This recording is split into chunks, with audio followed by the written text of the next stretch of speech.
say, probably I'm forgetting something, but hey, you know what? I do that all the time. And hi, welcome everybody to Discussing Tabletop. Maybe I forgot something today. Maybe I didn't. We'll find out. It's a usual. Usually how it goes with this guy.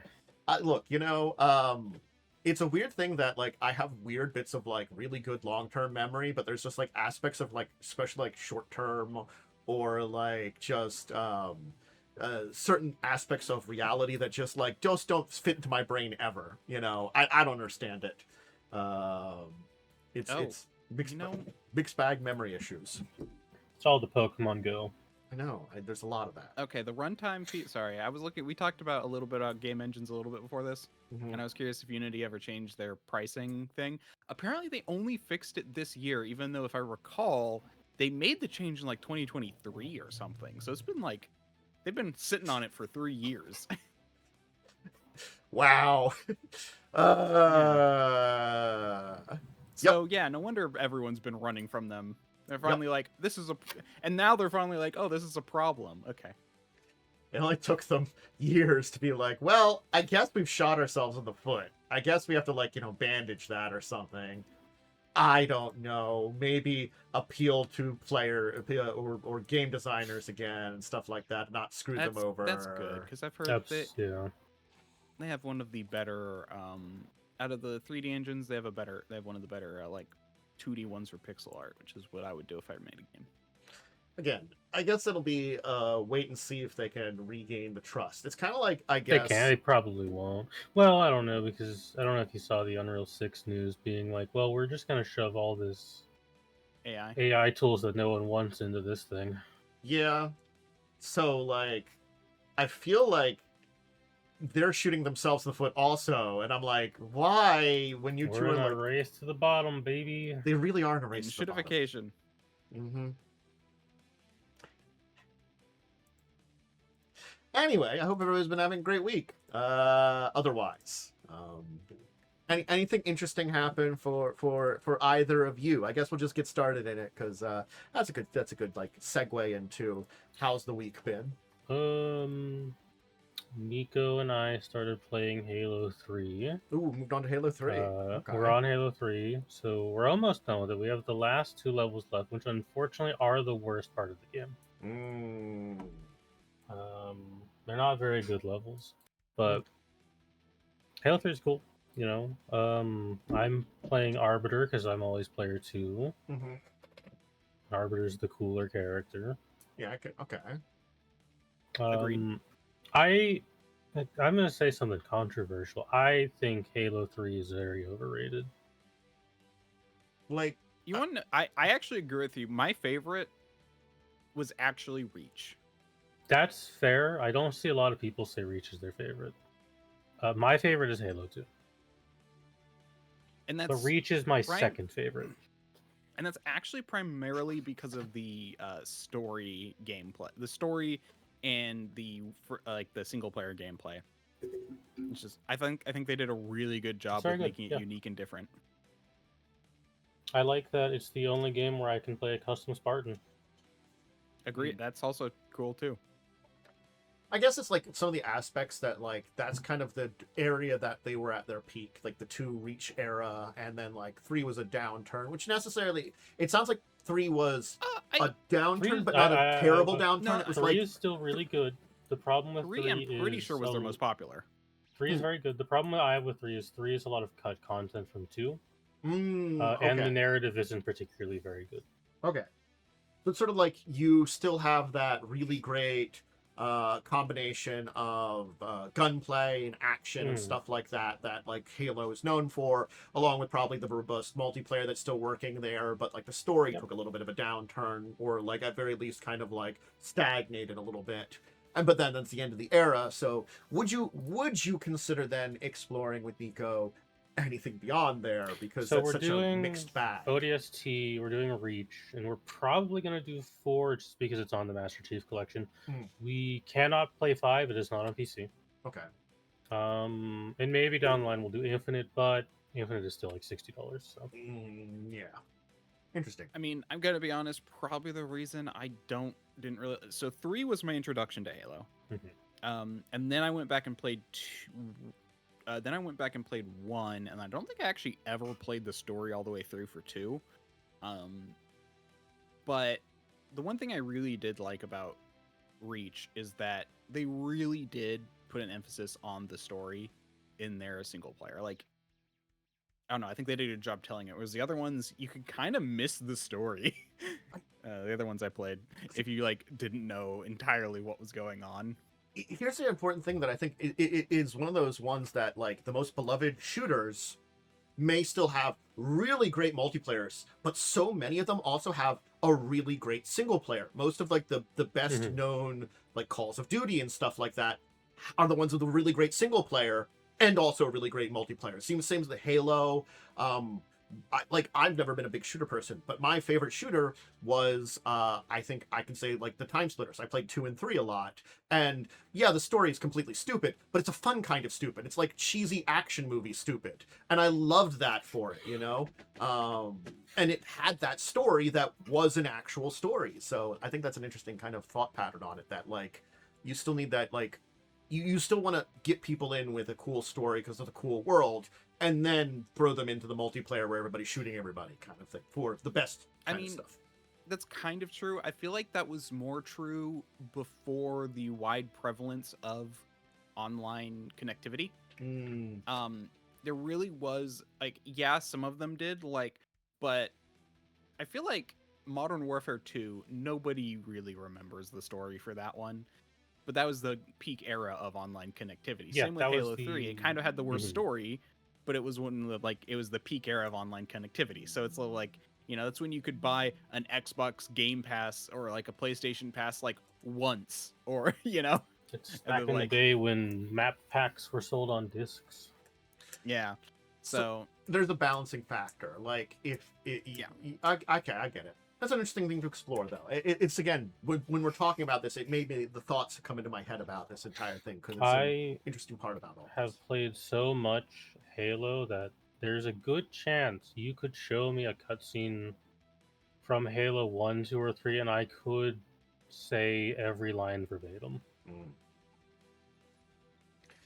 Again, this, like, also brings me back somewhat to our main topic here of tabletop, because I think it's a similar kind of thing. Like, certainly speaking, like, when we talk about a lot of things like miniatures games or heavy, like, mechanics games, sometimes also, like, the setting and story can sell things a lot more than mechanics, but it's a kind of balancing factor, I think, too. Usually you want something good for both of them, but, like, yeah, because, like, I'm not gonna lie,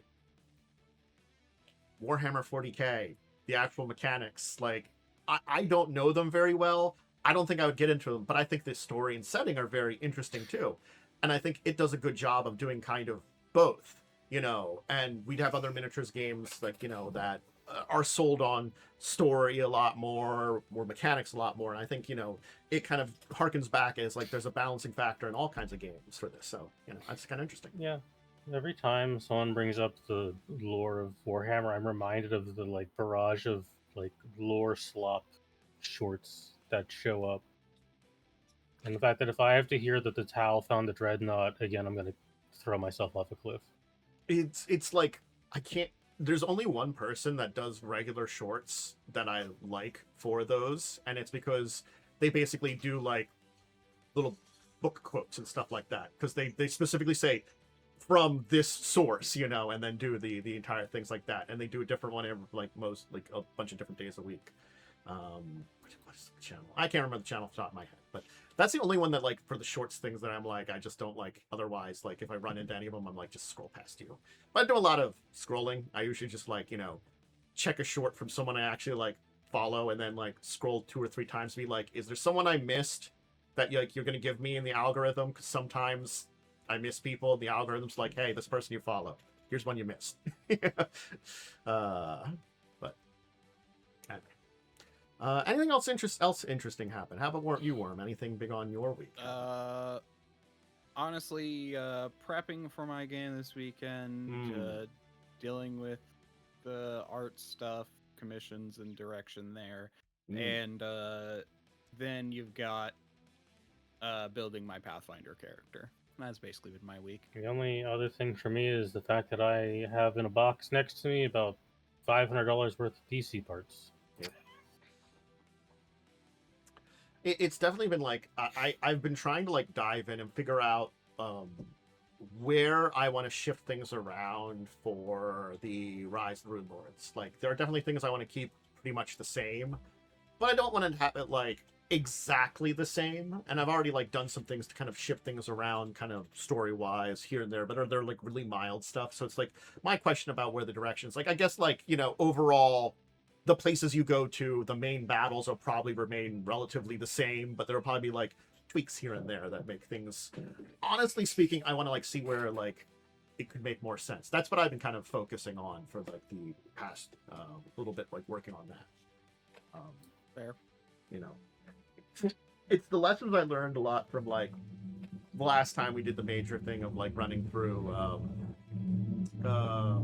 Crimson Throne and that adventure path. And there's a lot of stuff to like, you know, keep in mind when you're playing through that one that maybe I was a little lax on for, you know, I should have made more effort on. Though I don't know if I could fix Scarwall very easily. That would have been I will say, ignoring the fact that Scarwall is just a very badly designed dungeon, the only part of that adventure I thought was like so stupid is the fact that why is the queen not just in the castle basement?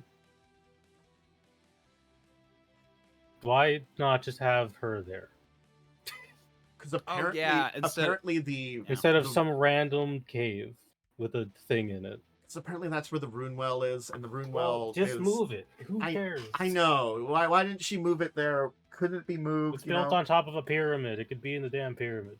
Or like maybe like there should have been more stuff to hint that the Thessalonian pyramid was over there. I feel like what it is it might not have been bad, but I feel like it was rushed. I feel like that felt like it was rushed. It's bad pacing. Yeah. The last adventure is bad pacing. Like the concept of it being there, I don't think necessarily was bad, but the way they did it was bad. And I was just trying to like, honestly at that point in time, post Scarwall, trying to get through it a little bit. So I wasn't trying to like focus on fixing the pacing at that point in time. And also like, there was just like, I didn't want to do another gigantic dungeon of fighting through the castle too. It's like, you're just giving me another big old dungeon of fighting through the castle. I'm like, hey, you made all these allies. They go murder a bunch of people so you don't have to. Congratulations. Great. Anyway. But, you know.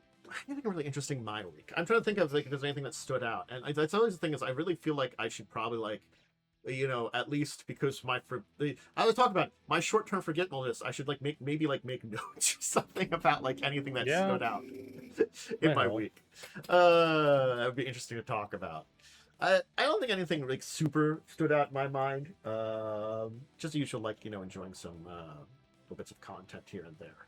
I'm not gonna lie, like I have enjoyed some like getting into a couple of people have been doing a little bit more like, you know, little content creator groups like game shows. Those have been fun to find some of those here and there.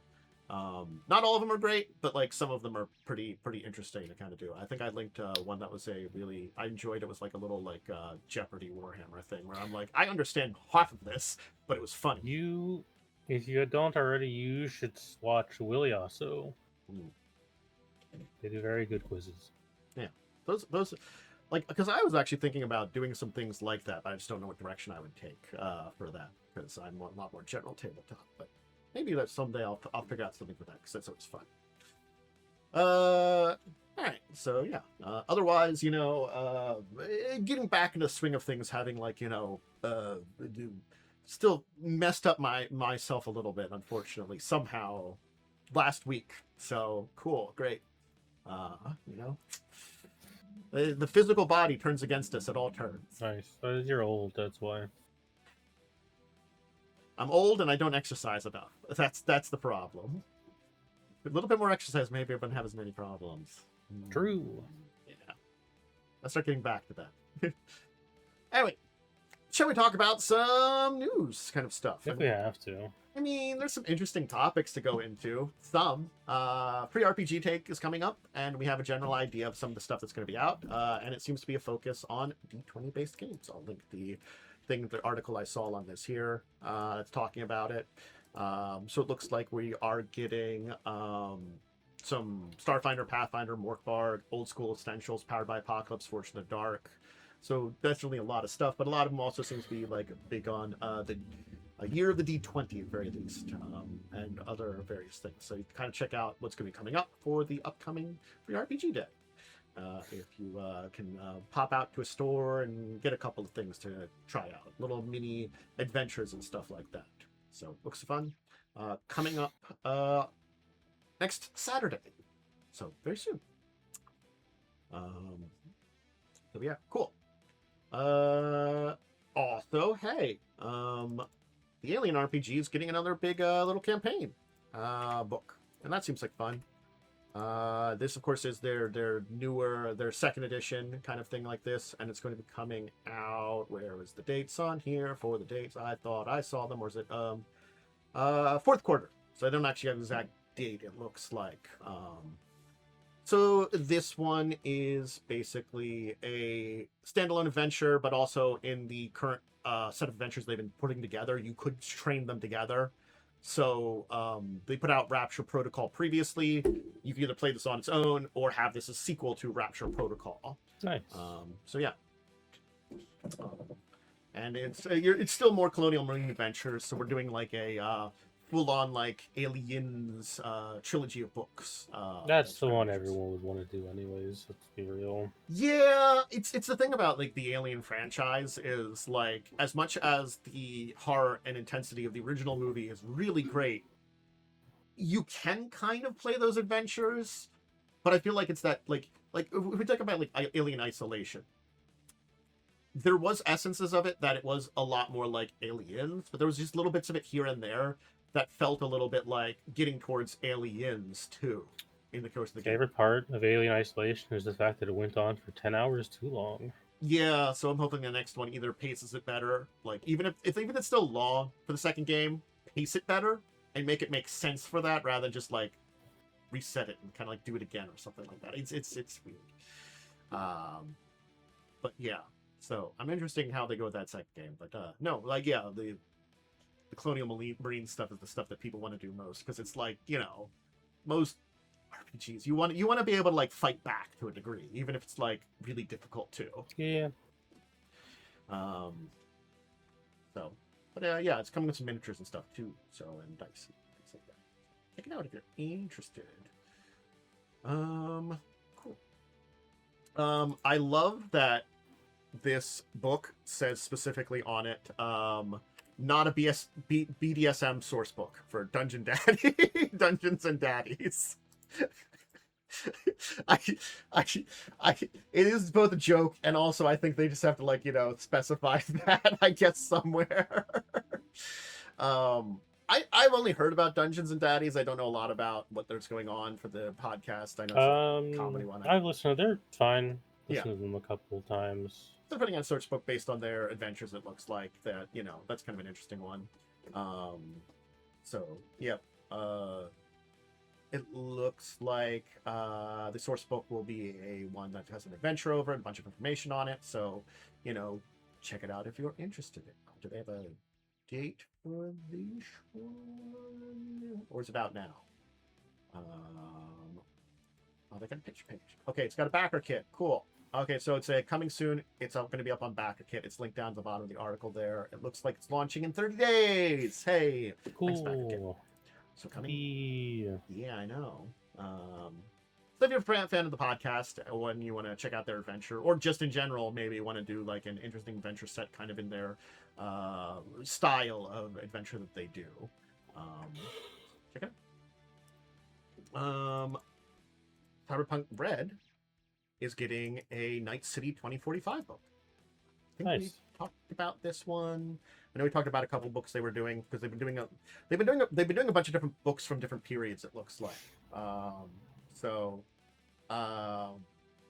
Check out more of them if you want to. They've been doing a lot for 2020, 2077. Now this is 2045. Yeah. So I think it's good to expand. Like you can do Cyberpunk in different time periods.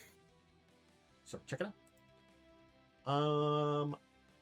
continuing the Paizo remasters, we are getting the Feybound book coming out in November. So make sure to check that out if you're interested in the updated remaster on a bunch of Fey-based stuff. It also has a bunch of information on the First World, which I'm down for any kind of updates that they've done for that. Because there's a couple of things related to the First World where I'm like, it's nebulous in between first edition into second edition into the remaster where things stand. So it's cool to figure out that stuff. Thanks, book. You know? On top of that, you know, Fey stuff can be pretty fun. And it looks like they've got a bunch of ancestries that are Fey-based you can play. Because it's funny, and I think we didn't talk about this for quite a while. Apparently the Smurfs RPG, which I think we mentioned it existed at one point in time, is getting a starter box for entry level into it. Cool. That's coming out in July. I'm pretty sure we mentioned that existed at some point in time, but it's funny.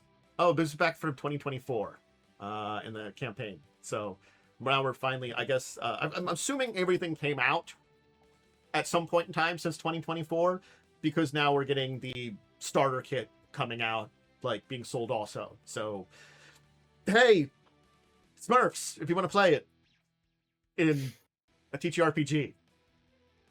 Again, this is one of those ones that I probably wouldn't run, but if someone like asked me, I'd be like, sure, I'll try it at least once. You know, maybe it'll be fun. Yeah. Kind of weird. I'm gonna be honest. I'll sometimes say this one's going on the list for my eventual running it in. I'm not gonna do Smurfs. I have less than zero care for Smurfs. It's again like there's a lot of like weird franchises or stuff. Wait for Snorks. That would be weirder because that's like Smurfs meets Archie comics. That's the best way to describe it. I just realized that because I think there was some podcast that someone was talking about, like, you know, stuff that was happening in Archie comics. It was get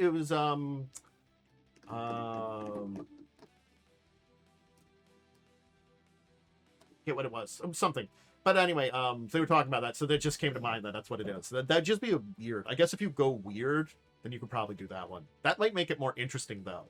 If you actually go like weirdness of like more modern Archie comics met with like weird underwater monstrosities from like Snorks that are kind of Smurf-like. That might be like an interesting, weird kind of RPG to do. Maybe. Anyway, you got a book, Worm. How about you introduce us that one? Maybe. Although I do want to say one thing about Smurfs that I know about. Fun fact, did you know Lady Smurf, or no, Smurfette, that's what she's called. Not a real Smurf. Yeah. I keep forgetting that's that. the one thing I know about Smurfs. I keep forgetting that. So, I got this book. It's called Astracordis. It's a semi-generic space RPG, although they do have a kind of a setting as well. It's focused far more on exploration than it is supposed to be on combat. So combat's kind of light in this, which I think is fine. Here's the Kickstarter. Yeah, it's kind of cool. They even have like a default setting with... I'll show off the pictures of the little races. So they got, you know, humans, and then these guys, which are the hags, like kind of lizardy people. Got Anil, which are I think they're described as having fur, but they're kind of fish-like. What is it? No, they're scales, so they're fish-like. Then the Zan, which are apparently gas people. And Kadashi, which are bug people, which are hitting my green screen, and these last guys who are Power of the green screen. Paradolus. Okay. Oh, and then we got two more. The Melb, which I honestly have been trying to figure out what they are, and the Gnarls, which are like sloth people. Okay. Are these guys described? Because they have like, they're like furry people. Pale skin covered in soft velvet fur. Yeah, so. Anyway, so that's their kind of like default creatures, but they have ways for creating your own and stuff, so. They have like a mini default setting. Combat's kind of light. There's some ship rules. It's a very rules light, but it's not as light as I kind of originally thought it would be. Which I like. I like that it's got some depth to it. The base mechanic is interesting because you have. Oh yeah. Did you find something on Astracordis, their Kickstarter? I put their Kickstarter link in the chat. Got there, it. Yeah. At very least. Yeah. So I couldn't find it. Like the problem might be a webpage, but I couldn't find it very quickly. No, that's fair. They do also have like a tool for online, or they have a tool that's free for running the game, but they don't tell you kind of what much of the stuff does, so it's kind of hard to tell without having the book, which I think is a fair balance. So it allows you to like make a character and stuff. It's on itch.io. But yeah, it's pretty basic. Oh yeah, the mechanics were interesting. It's a roll under system. Okay. Based off like your own stats. So it's like a self succeed kind of thing. Which is what that means is like you roll against your own stats. So like, but there is a modifier, easy, medium, and hard, and that's what the GM controls. And what funny enough that does is it changes the die number. So, like, you roll a D8 for easy, D10 for medium, and a D12 for hard, and you have to get under your score. So, okay. Interesting system. Gotcha. That's about it, though. Okay. I didn't look... I honestly didn't have time to dig into it super hard, so... Gotcha. Seems neat, though. So if you're interested, they're at least sending stuff out to the backers, I assume, then, so... should be probably out for more direct people soon, some point soon, probably in the next couple of at least a month or two usually, because usually they give a little bit of time for backers to get it first and then send it to people, but something to keep an eye on.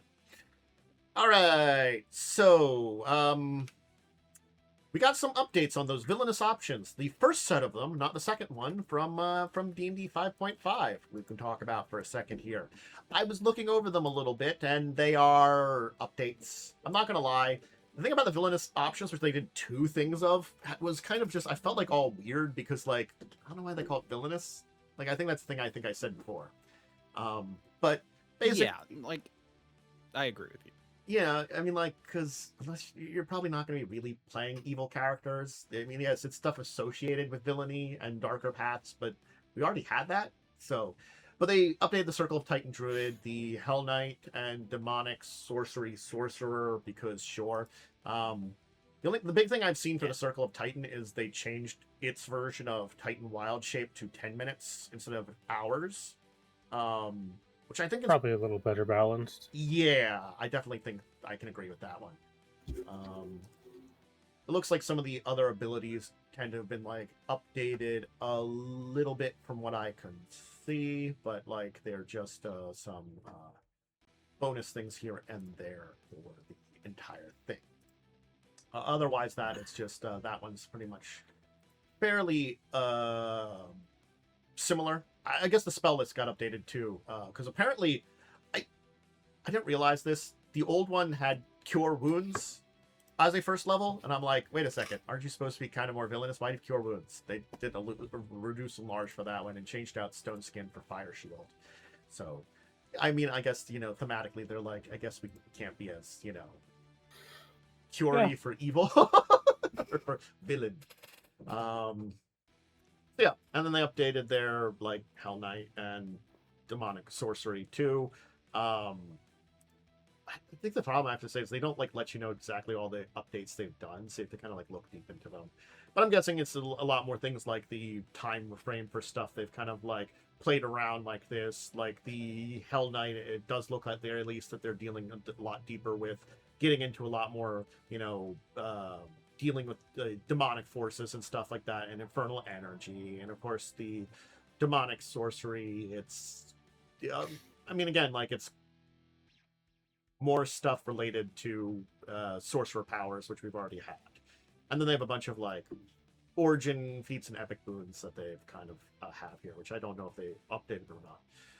I kind of wanted to dive into this and kind of just say, like, I think it's fine that we're updating them and we're kind of diving deeper into them, and especially with the Ravenloft book that came out, some more stuff that feels of a darker path is fine.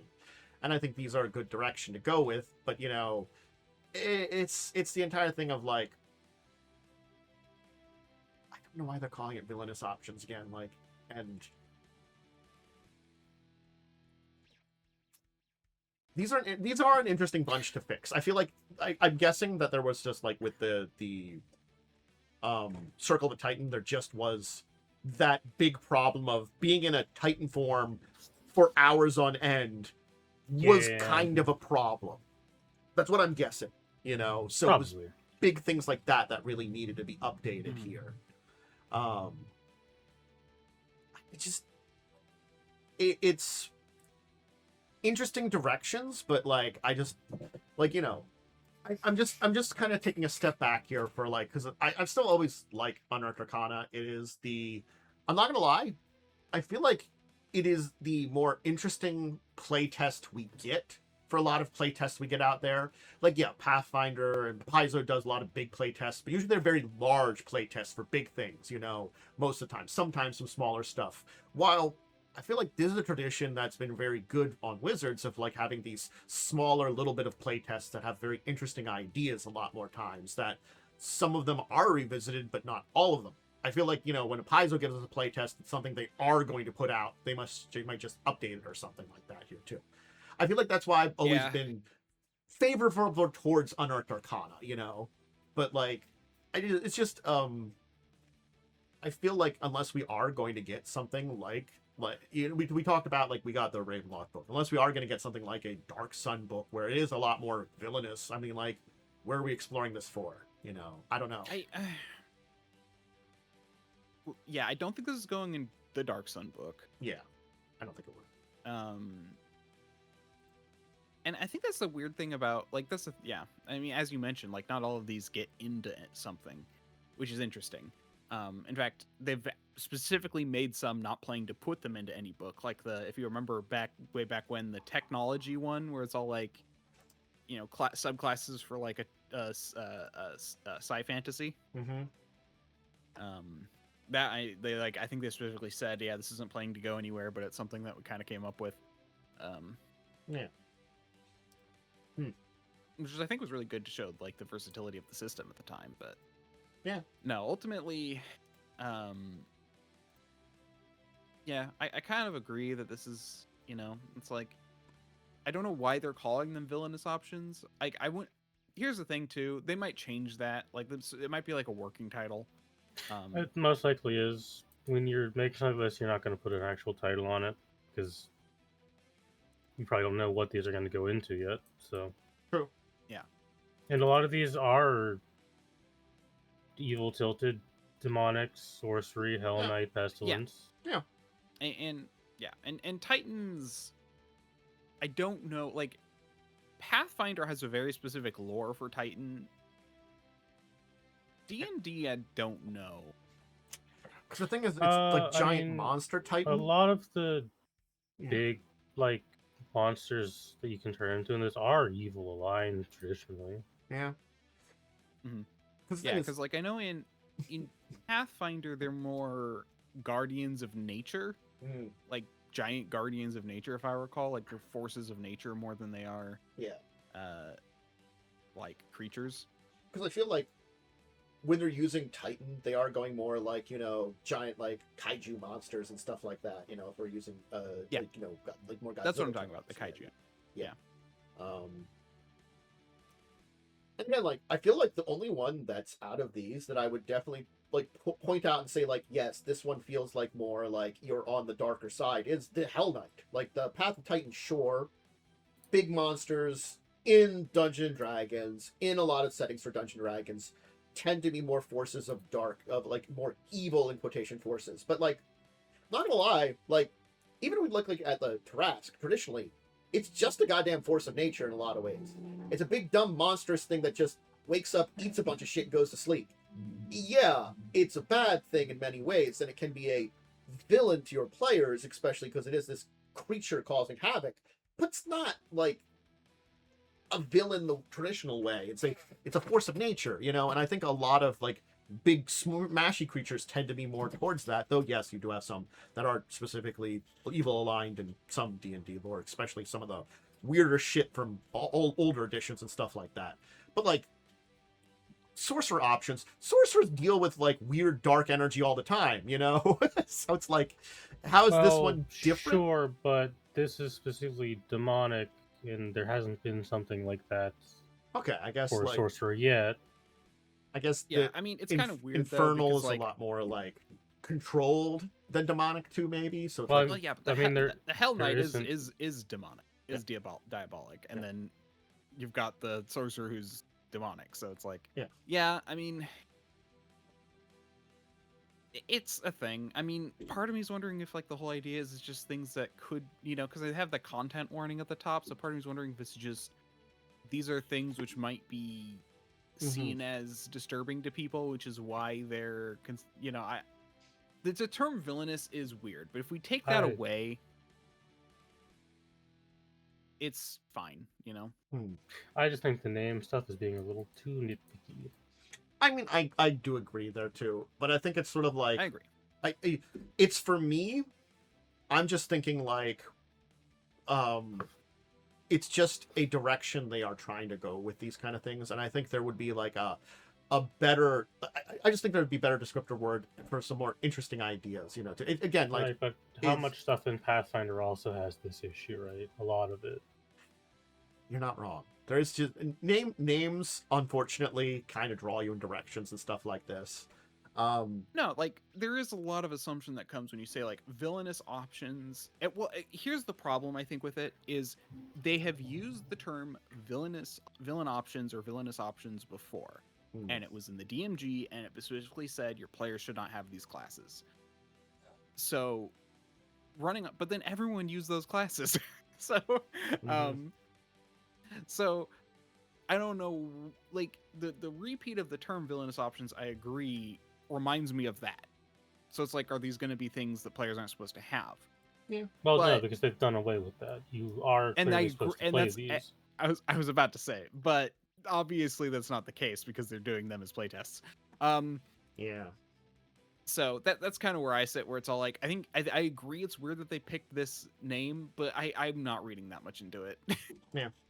Well, again, like it does feel like they just, again, like as I'm kind of still looking through here a little bit, it's interesting to see the directions they went for, like, you know, again, I think the one that stands out for me in my mind is the Titan one. I'm not gonna lie, like I can see why it's kind of seen like more villainous, but it's like the one that feels the most just like neutral. If you are a guy and some man turns into a giant monster and eats your house, you're gonna think he's a villain. I guess. But again, like, he could already probably turn into a T-Rex and do that, you know? Nature itself can be a villain. Yeah, but just normal druid can do that too. I'm a T-Rex and eat your house. I mean, a T-Rex can't eat a house. I want to be clear about that. It can pull the Jurassic Park and smash it, then eat you. The fact that you can turn into a gargantuan creature is significant. Okay, exactly. Yeah. It's terrifying. That's pretty evil. It's fucked up. Yeah. Okay, I can kind of see, again, it's like that. The only one I'm like that's weird is the Primordial Warlock. Like, not all Primordials are villainous. Yeah. That one feels a little weird. Also, we kind of already have that with Genie Warlock. Yeah. Which, to be clear, this might just be a reprint of Genie Warlock. I don't know. That's an interesting idea. Because I haven't read these UAs, because I don't have the time to. Yeah, I was looking through here. It does look to be something unique and different in its ways. Like, as I said, like, it looks like the one that has a lot of work is the Hell Knight. The Titan one, there's a little bit of updates to it here that seem like it's needed. At least the higher level stuff seems completely different for the Hell Knight. Like, their capstone at 18 is a completely different ability at this point in time. The Abyssal one, just kind of quickly looking through it a little bit, that one also seems to have some big updates too. Like they seem to have gotten rid of, like, okay, so you still have like a lash attack, but they got rid of an ability to spend a sorcery point to have attack rolls have disadvantage against you. Yeah. Instead, that's probably good balance to remove that one. instead they have like a rupture ability that things in there have to make a save or take psychic damage along with like an attack ability. So how's their spells update? Let me just quickly check trends. Yeah, I feel like again they updated spells a little better too, because like I'm just looking at these and I'm like, hollows turn to modify memory, that makes sense. Confusion to giant insects, gaseous form to bestow curse. They got rid of things like tangle and spider climb. You know? Yeah, they're fine to get rid of. They're not that useful. Yeah, so like Bane, Dissonant Whispers, and stuff like that from first level. Okay. They changed it from Abyssal Aura to Abyssal Realm. A Conduit, which is the same kind of thing, but it looks like they've expanded the radius even more. And you get summon a Fiend rather than having more additional effects. And it looks like the capstones also changed. So they have made major changes. Okay, so they moved the Fiend summoning, which was 18 to 14, and they gave you the thing where you get like a big old abyssal energy poof at 18 instead. That's fine. Yeah, that seems fine. Okay, summon 6. They all seem relatively well made. Yeah, it does look like they've gone over them. And then they got a couple like origin feats, which probably definitely puts you in a interesting area for it. Raised by cultists. Yeah, I mean, I guess that seems like a very good, like, you know... Man, I had an adventure that people could have taken that. You did. I did. It was a cursed adventure. It was really a cursed adventure. It very much so was. There were only 2 people who were evil. Yeah. And 2 people Only that were that were just there. It was an adventure. So I'm gonna give it like it seems like a good update to these things. If you want to use them, cool, great. As I said, like certainly speaking, the only one that like I feel like you couldn't, because again, not to say you can't do an evil campaign, like that's what it is, but the majority of people do not do evil campaigns, and evil campaigns are, as we've talked about in the past, are a challenge on top of themselves. But like I feel like the only one that I probably would like that feels very not like good for easy to play with a PC is the Hell Knight. Like the Titan one, sure, you're kind of, and the demonic sorcerer, I feel like you can kind of like skirt that edge a little bit better.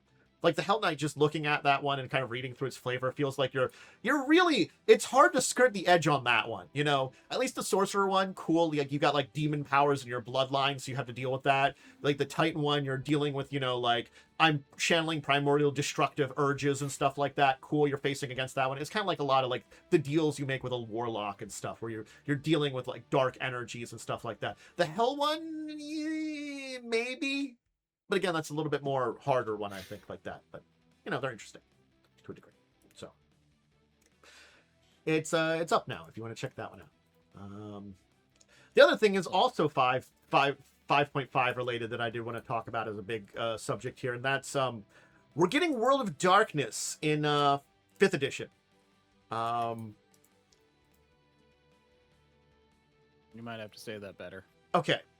Paradox and White Wolf are coming out with a book for 5.5 that has a vampire class that has disciplines, blood points, deals with the beast, and it's made for Dark Age adventures. And I'm going to take a step back here and say, I kind of like this better than Dark Age's World of Darkness. I'm not going to lie. Because Dark Age's World of Darkness was just, you can do whatever you want in a lot of ways because it's the goddamn Dark Ages, and Myth and Legend feels like a lot more out there.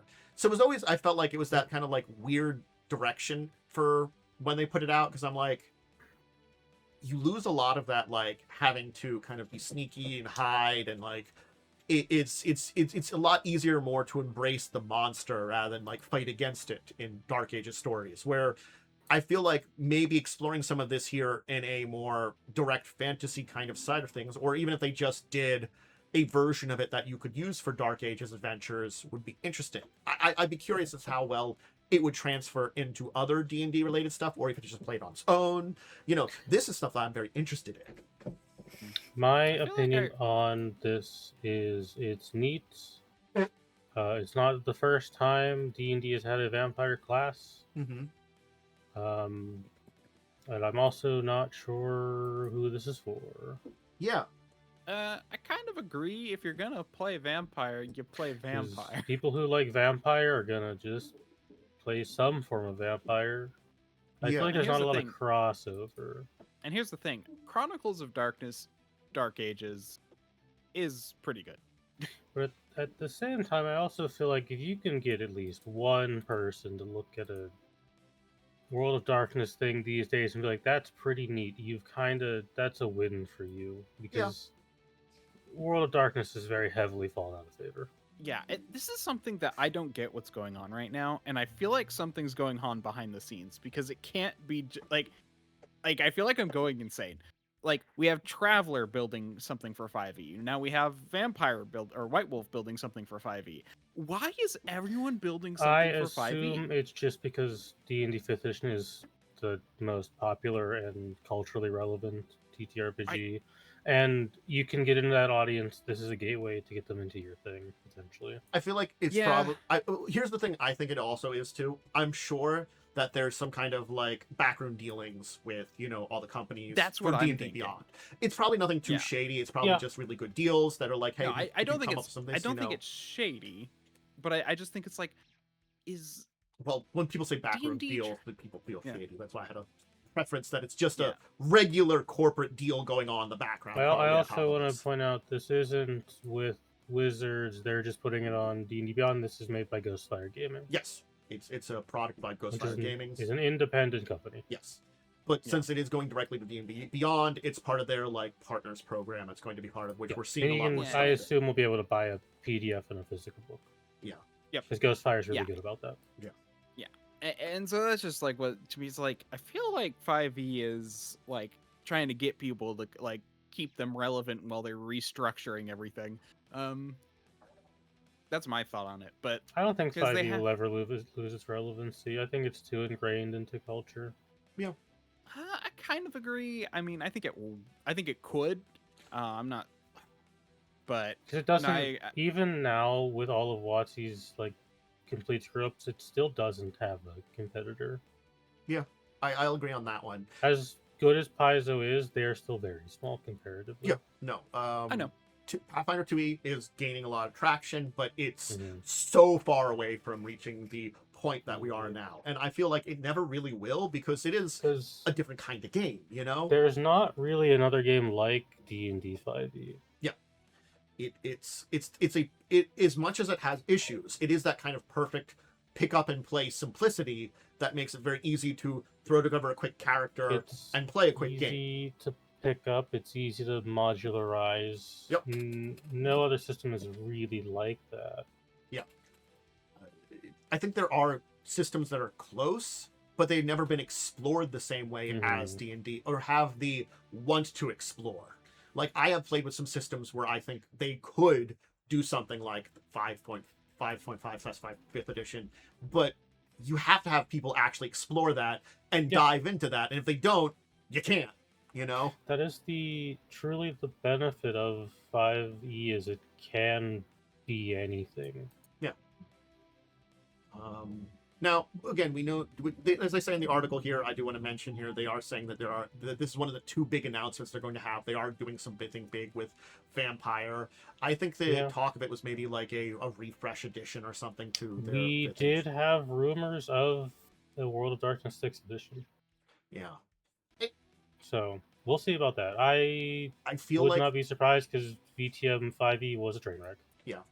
I feel like if they do something, they might, because like they have had things where they call it revised in the past that have become new editions, they might do a cheeky 5.5. I think at this point, if you're gonna do a new like a VTM refresh, you have to call it another edition because the VTM 5e has a really bad reputation.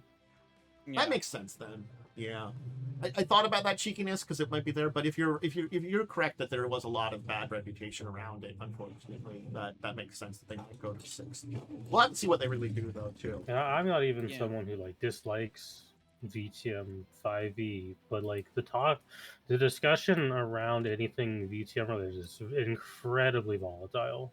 Yeah, it's one of those things is like it's the weird thing of all the 5e projects they've done. It's the one that I, in a lot of ways, I like the best, and that's a kind of a hard thing to say. Like, I don't hate any of the 5e ones. I have my complaints about all of them for different reasons for each of them. But like the vampire one, like I had some complaints about it. I didn't like some of the directions they went, but there were some interesting ideas and some things that they did that I felt were good. But it's just that they got tainted by like a lot of the crap they did on the side that was very bad.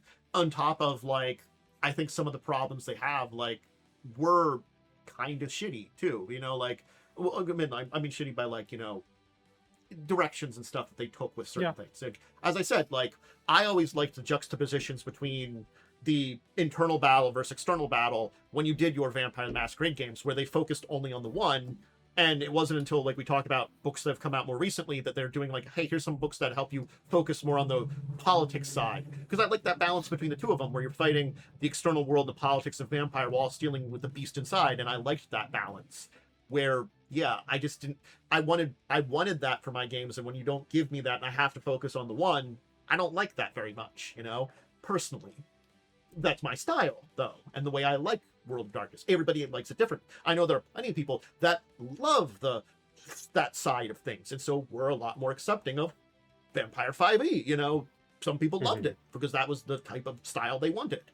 Again, like I've talked about the others, but yeah, a big update would be interesting. As I said, for this one here, I kind of want to see how it works. You know, I'm curious how they translate it, and would it be compatible with other D&D things? Does it make the idea of a vampire class a lot more interesting? Some of the old ones they've done, you know, because it is more of a class than two. I'm so curious as to what it is. You know. Okay, so when I can tell, D&D 5, so D&D 5e makes up currently about 54% of the RPG market. Makes sense. The next best is Pathfinder at 7%. Yep.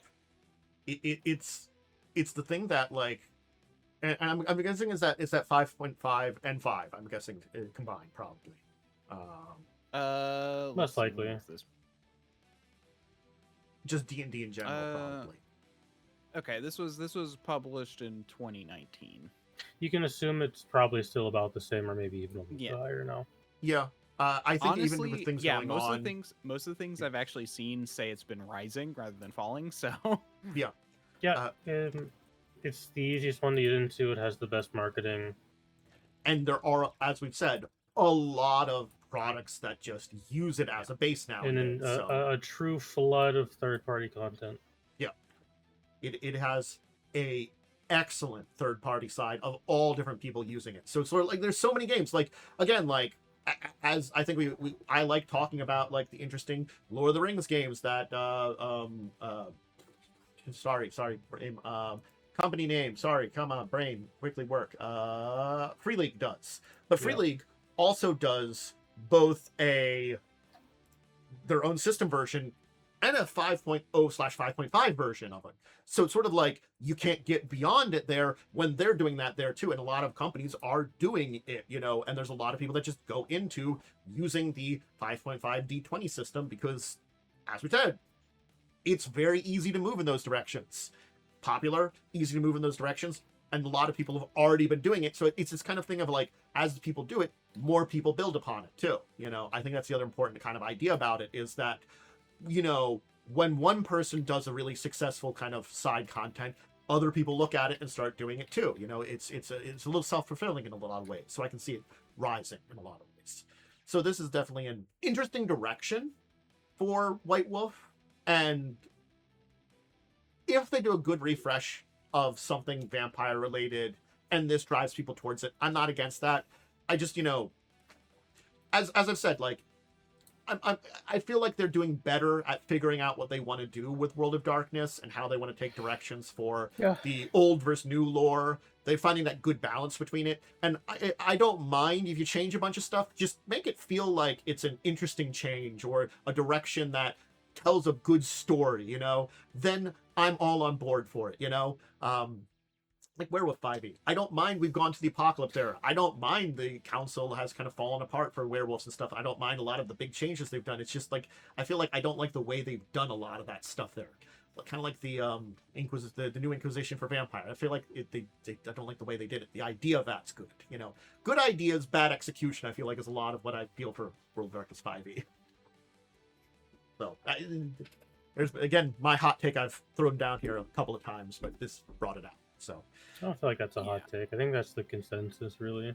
Yeah, it's interesting ideas. They just have been very bad at presenting those ideas in a good way. The unfortunate nature of 5 ETM5 World of Darkness 5e was dead for a pretty substantial amount of time because White Wolf did White Wolf things. Yeah. Now they're spinning it up again, so it's probably just best to move on to a new edition anyways. Yeah. And I think Renegade did a good job of rescuing it and keeping it alive, but I feel like they had their own directions. They have their own ways of doing things. So back in White Wolf's hands, this new version of White Wolf, I'm hoping it's people that, as I say, if you're going to do it, at least, have some respect for the sources, if you change some things, and make things feel like an interesting idea rather than just doing it. I guess that's the complaint I have a lot of times about the weird shit that happens in like D&D with like Forgotten Realms. It's sort of like, why is that happening? Why did you do that? I understand a big part of the World of Darkness appeal is the edginess. However, it is not the 90s anymore. Nope. So you can't use 90s edge because a lot of that was racist. Yes. Onyx Path did it's the damn best it could to remove a lot of that and be like, okay, we're going to smooth the edges. Did a really good job, personally. Yeah. I think they did great. So, all right. Let's move on to some TCG Minis news for a little bit of something like this. So, the same people, I guess because it's Namco Bandai, same people that have given us the new Gundam TCG, the refresh of the Digimon TCG. They're doing a Naruto TCG, and like, okay, Digimon, still popular. Gundam, still popular. Naruto? Like, that's the one I have to kind of like question about their decisions now. I can see us like having the English TCGs for Gundam and Digimon. Naruto is still breaking sales record. Really? Yes. Is it just the it original only recently stuff? lost it? It only recently lost its #1 spot. Is it still like the sequel series at least, or is that? No, Naruto's like it's still ongoing. They're still chugging along with this manga. Yeah, well now it's Boruto, isn't it? Yeah, it's like the son of Naruto. This franchise is still chugging along. Yeah. Oh my God. The answer is just like in any game where there's a nerdy thing. Yes, but you really shouldn't. Kind of, it's like orcs, people playing orcs at Warhammer yelling "Wah!" Yes, Boruto is still ongoing. I knew that was ongoing, but I didn't know if it had popularity. Because like I saw some of it and I was like, this is an existence. I was like, I fell out and I basically kind of skimmed through the back end of Naruto. Like that was one that I kind of lost from. Like at very least I'll say like I like watching One Piece in like blocks of like 40 episodes once a year here. So put like, it into perspective, as of the last like financial reveal stuff, which is 2024, Naruto has made 250 billion yen. Yeah, it's successful. Okay. Wow. Yeah. So that's over its like lifetime, it's made around 3 trillion yen. It's a very popular thing in Japan, which is likely what this TCG is being marketed for. Well, it looks like this is an English version of it that are going to be showing off at Gen Con. And people in this country still also like Naruto for some reason, even though I think the anime is kind of bad. I liked parts of filler. it. There's way too much filler. Oh yeah, no, like you can cut out probably like half that anime. Like I think the big thing is like I really did like the GameCube Naruto fighting games. Those were my favorite because it was like 4-player fighting games. Those were very, very fun. You couldn't get them in English, so I had to like have the Play International like disc for GameCube. But I remember playing a lot of that with friends, with Fair. like Blaze and stuff like that, and a couple of our other friends. We played the shit out of that. And that was really fun. And so like there are aspects I do still like of the Naruto series, but again, like it's one that I agree. It's like it's so much filler, and like I felt like there wasn't anything new or interesting, at least in like me attempting to get into the sequel series, the sequel anime. So I just walked away and just never came back to it. And I don't know if I guess it's still going for that one too. I don't know how well it's doing. I or stuff like that. assume Boruto is still going. But so I guess there is life there. So okay, I can see that now that I understand there's life there, that it can keep going. So I can see why like they're showing off the. You truly need to understand. There's only like 3 manga that make money. It's One Piece, Naruto, and then probably that one superhero one made a lot of money. Yeah. They're like the only like Shonen Jump series that really have had mass success. There's been ones that have been seen as good, but not as successful, I think is what it is. You know, it's like you have those series that will like last for a little bit here and there and have their people, but none really have been on fire. Like even I don't think Bleach was as successful, and it still has like I think I think Bleach got like restarted. yeah, I think they were finishing it up. I know like there was like a type of ending or something, and the anime was finally getting to it after like a billion years. Yeah. I haven't seen any of those. Like Also, One Piece is so popular that despite finishing up, they're just remaking the anime already. they haven't even finished though. The authors Yeah, are they've done. already got to do an anime adaptation. Yeah, for it. they're redoing it from the start. Well, I guess because like I understand why Probably what's gonna- happening. They're So- doing it shorter this time. Yes, the author has basically like forced them to go seasonal because he's like, hey, I've been doing this a billion years. I want to have some time off, so I'm not doing it every week. So you're not getting as many manga. So take a goddamn break and do it half the year. You know, so they're doing it like every other Ugh. season. I think now for One Piece. Maybe I'll watch that one because I'm not watching like 1,000 episodes or something. And then like they did the live action, and I think that's inspired them to go back and do the original series that are like maybe not as condensed as the live action is, but still a more condensed, you know, remake of the series and stuff too. Because it also has been like well over 20 years since it started too. God. Yep. So, and it's I guess something they can do in between the seasons of the new stuff too. They can do like old things again. They have anime they can pump out. So again, We like yearn this is for nostalgia. I understand all this. It's a mess, but I understand all this. Technically. So yeah. So One more thing. Mhm. Sorry, I found some data from Gen Con 2024, mhm. which was basically how many people went to different games. Like what? Basically, how many people went to which game? Or like like in terms of like how many people went to different. So like they had Dungeons and Dragons. This is how many people went to play Dungeons and Dragons at Gen Con 2024. Okay. And etc. So I pulled the numbers, and D&D only had 23%. Now, granted, that is nerds who are going to probably see new games. Pathfinder had 66%. And they were the next best. So it's still proportionally about correct. Okay. Especially when you consider like all the other ones which had much fewer numbers of people. Interesting. Yep. So Okay. it's interesting. Anyway, I just wanted to share that since I took the time to do that Yes. You're because I'm a nerd. figuring I like some data stuff out. analytics. So the other thing here is I did want to briefly stop by, and I know I might be putting this on you, Momo, because maybe you've seen stuff. I have seen some stuff of it. I want to talk a little bit about it. 11th edition Warhammer's kind of out a little bit. Yeah, Some it's out stuff, today, I think. yeah, some information about it has been talked about by a bunch of different people and stuff like that. I did want to kind of like just stop by at very least, even if we don't do a deep dive today, just talk a little bit about it. Have you gotten any ideas about what's going on with it? I've seen some people talk about some things here and No, there. I saw Poorhammer do their episode, and I've been meaning to watch it, but I've been really busy. This is the link to the one from the article from. I'm assuming it is 10th edition, but we've cleaned it up.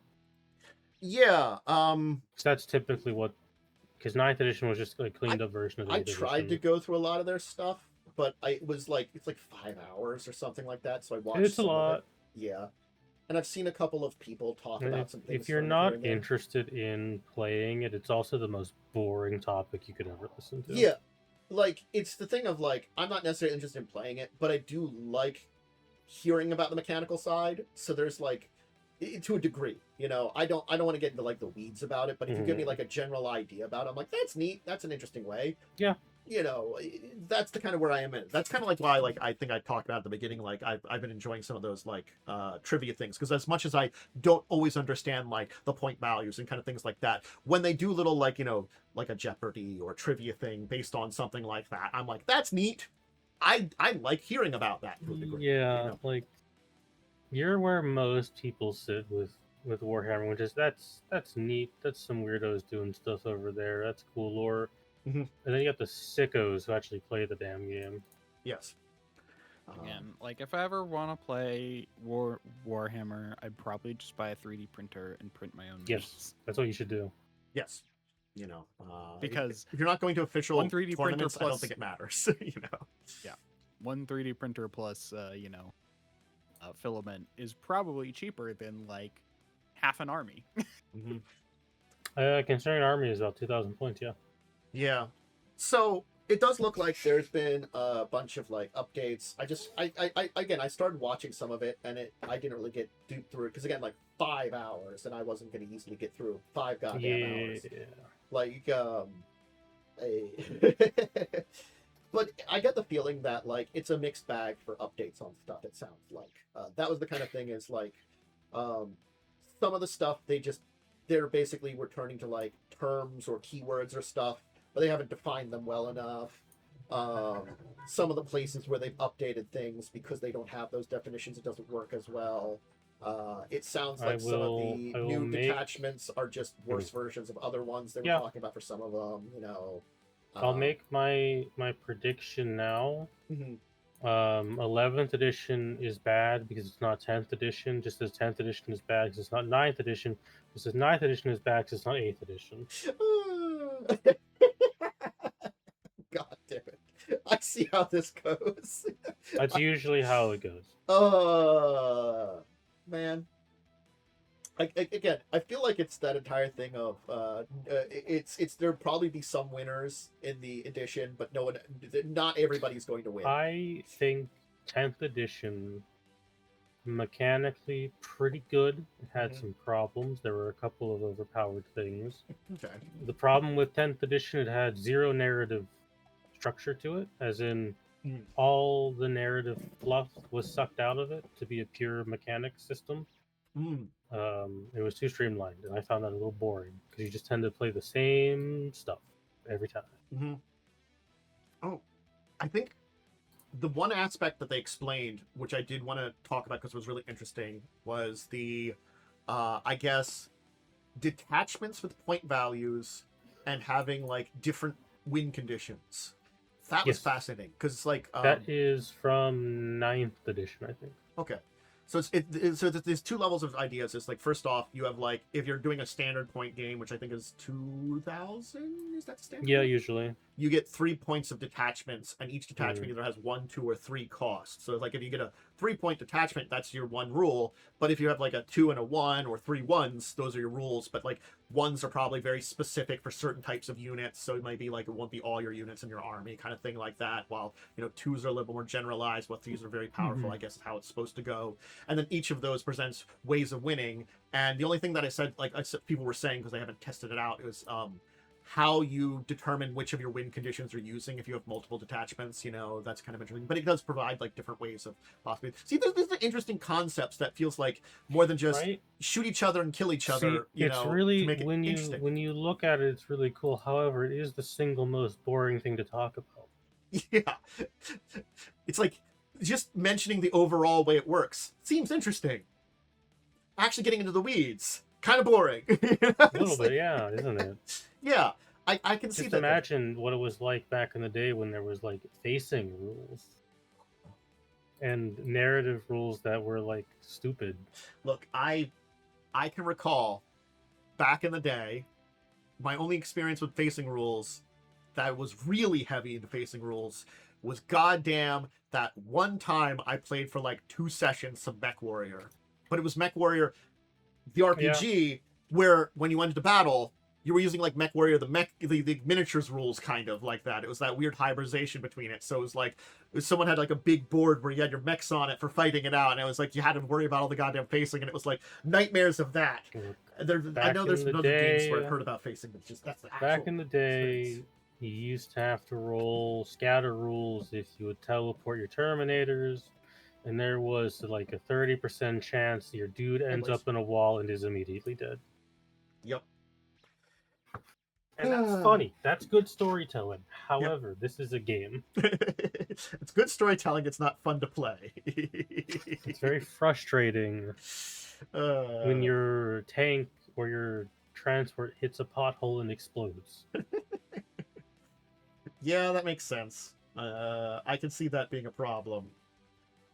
So, but yeah, I guess I feel like, again, because I want to at least, talk a little bit about it. Not a deep dive like Warhammer, but we'll probably have to visit this at some point in time when we get some more information. I already know how the reception's going to be. It's going to be the same as ever. People are just going to be mad. Mm-hmm. No one who plays 40K can be happy. No one who actually plays the game can be happy. Wait. You're saying that people on the internet like to be mad about something? It's so weird. Such a strange fact. That's just weird. Why would they want to be mad about something? That's just. Bro, I had an argument with someone who would. They may have been rage baiting at this point when I stopped caring. Who was fully like, Xenos faction should get no content. Everything should only be Imperium. Well, then who do you play against? Exactly. Like, what's the point? No one gives a shit about humans. Who cares? They're guys. I just want to play elves. Just want to play some space elves or normal elves. I want to play space elves or space dwarves. Yeah. Sporks. Sporks are the best. Or my fucking metal skeletons. Yeah. My metal skeletons with weird green god monsters that I can just put down and be like, "Wah! Fear them." Yes, I see you played the Nightbringer. Let me introduce you to a line of lasguns. I have a lot of them. Don't worry. Let me roll my bucket of dice. Can't dodge all of them, bucko. So, let's hit up our last 2 kind of subjects before we go into some deeper some topics here. And that is, first off, this is the link to some information about the bundle, but there is a very interesting Humble bundle that is up. That is Roll Big or Go Home 2, they call it. They're supporting tabletop gamers. So that's the kind of thing there for that one. Let me just reset this so I get a better thing for the bundle. Sorry. It's age-old, I linked from a place to get it originally, and I wanted less of the link, but I'll put the Humble there, too. It's an interesting collection of books, I'm going to say here, too. That's still not great. Thanks going Humble back and forth. Whatever. There's like Wrath and Glory core rulebook, the One Ring core rulebook. I'll fix it for when I put it up. Yeah, I mean, there's a lot of good rulebooks in here. Yeah. So, again, it's the usual for anything for Humble. It's a Star Trek Adventure 2nd Edition. G.I. Joe, the role-playing game. Heck and Go Doggos, Doctor Who, Coriolis. One Last Fight, Octon Cthulhu, 2D20, Transformers, Age of Sigmar, Soulbound Core, the Blade Runner RPG rulebook. Yeah, just reading through there, there's a lot of very good stuff in here. Yeah. So it's certainly something if you want to give support for it and get a crap ton of books, 54 core books, you can do it there too, so you can look into it. I think alone this is worth it for the fact that Wrath and Glory is in here. and Wrath and Glory is very good. Yeah. So yeah, if you're interested in it, make sure you check it out there too. It's a better link for myself. So hey, sorry Twitch, but YouTube will get a better link that's not so like cursed. It's got all the tracking stuff in there, so Yeah. It's a cursed link. Don't worry about it. So yeah, the usual stuff about Humble, but check it out. And then finally, I just wanted to talk about this because it's like, how many of these do they have? I know it's like 1 billion, but we're getting another Dominion expansion. Dominion, if you don't know about, is an interesting card game. I've played it before. It's pretty fun, but it has it's sort of like, you know how Munchkin has 1 billion expansions, except this one it has 1 billion expansions that usually can all play together in one big game of Dominion, and it's a deck building thing. It's another one. So I'm curious, it's 500 cards in this one, 37 new Kingdom card piles, as well as 5 new victory cards. Projects I've played it before. Yeah. Isn't like Dominion the literal first deck building game? It's like one of the first. It really is one of the oldest. Of the kind of deck building games that we think, like, as we think about them nowadays, it's definitely the precursor for most of them. If it wasn't the first, a lot of what it does is what we know about, where it's got usually two. It's got very least a money mechanic and I think an energy mechanic and stuff like that. They do different versions of it where you have the 2 basic things. I think a lot of games do money, attack power stuff from fighting stuff like that. But this is one of those original ones where it does a lot of that and builds out various things where you kind of the idea was if you had multiple expansions, you took one, there was a set of cards that are connected to all the different types of cards you have, and you shuffle the giant pile up and draw a certain number of them, and that's what you're using for the game, where sometimes you could play around with that. So while yes, it's got 1 billion expansions, you don't play with all of them, but sometimes you play with certain ones of them, or maybe you play with, if you combine all of them together, decks from various places, and it's kind of still sucks a lot. It's a mess for how many. I wonder how many expansions Dominion has. Dominion card game expansions.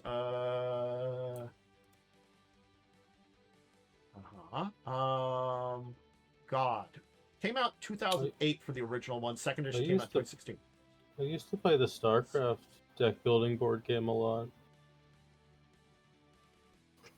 Surprisingly, less main expansions than I thought. It's only 18 with this current one expected this year.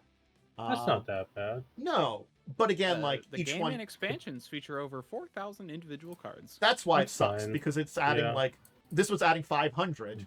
So yeah. It's still a lot of cards, but 18 isn't the worst that it could be. Could be way worse. Yeah. It's still a lot if you wanted to play with everything, and there are a lot of, and again, they came out with second edition, so not all of them have second edition now, but a lot of the earlier ones do have second edition, Alchemy and Dark Ages haven't come back, and the oldest that isn't second edition is Adventures, but other than that, they have had some new ones since second edition came out too. Second edition came out in 2016, so counting promotional events, there's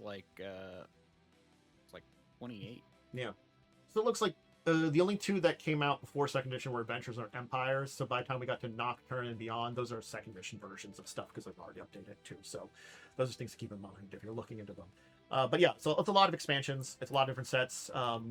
Again, I've found it fun. I think a friend of mine and Blaze and Joe's, she had Dominion, Intrigue, and a couple of the other expansions that she had together, but she didn't have a lot. But those are all first edition. So we played it a bunch of times, and it was fun. And so it's cool to see that this very classic game, because this is 2008. This is nearly 20 years old. So again, as we said, it's one of the precursors of a lot of ways that deck building games does. Even if it's not the first, it's one of those ones that if we're talking about what makes deck builders or what is remembered as what we know as deck builders today, it's one of the originals. So I did an expansion. So cool. All right. Yep, that was that. So I had a topic that I kind of had put there, and we've kind of expanded a little bit, and we want to talk about a little bit, and that's the 3D printing, kit bashing, promo, or proxying kind of idea. Proxying is not on my thing down here, but I kind of added it on the idea of talking about this. And I wanted to... I mentioned it fits the same category. I think the idea of just stopping by here and talking about this is because it's something that as we talk about things like, Magic and Warhammer, collectible card games, miniatures games, and stuff like that, these are ideas that do come in here. Kit bashing is a big one for especially Warhammer because that's, I think if I describe it correctly, it's basically taking multiple things to create unique versions. It's supposed to be the same miniatures, but it's like customized to your version of it. So like, say I want a Chaos Guard regiment. Mm-hmm. They don't really sell those, so you would take some gribbly bits and you would put them on your guard models. Yeah. And you got some mutant boys. Yeah. And I'm assuming in like rules, you would at least have rules for playing. You would be like, hey, I've made this thing. It follows these rules. Mm-hmm. They've basically basic rules for what things represent for like moving them between certain factions and stuff like that. I assume like that. A good example of a kit bash or a proxy, I will say, is there are a lot of named Space Marine captains. They all do different things. At the end of the day, a Space Marine captain is a Space Marine with a sword. So you basically have to take the original model and just do stuff to make it that version of it that we have the stats. You just take a Space Marine, you change them a little bit, you make them look a little nicer. You're like, that's this guy whose stats Space I have. Marine, sure. Yeah, the biggest dick is whose stats I have over there. That's him now. Brother Erectus, I don't know. It's a guy. He's a Space Marine. He's gonna die. No one is gonna care. Yeah. So that's I think Warhammer is the main one we see that kind of thing in. I do think we see some creative stuff for stuff like that sometimes in some card games and stuff, where people will have unique versions of various cards that are like, they still have the main cards, but they want to play with, it kind of like it's a proxy for a different reason. It's the fancy proxy or something too, which I think that can kind of be on that one. Like, I have my custom version of, Soul Ring or something like that.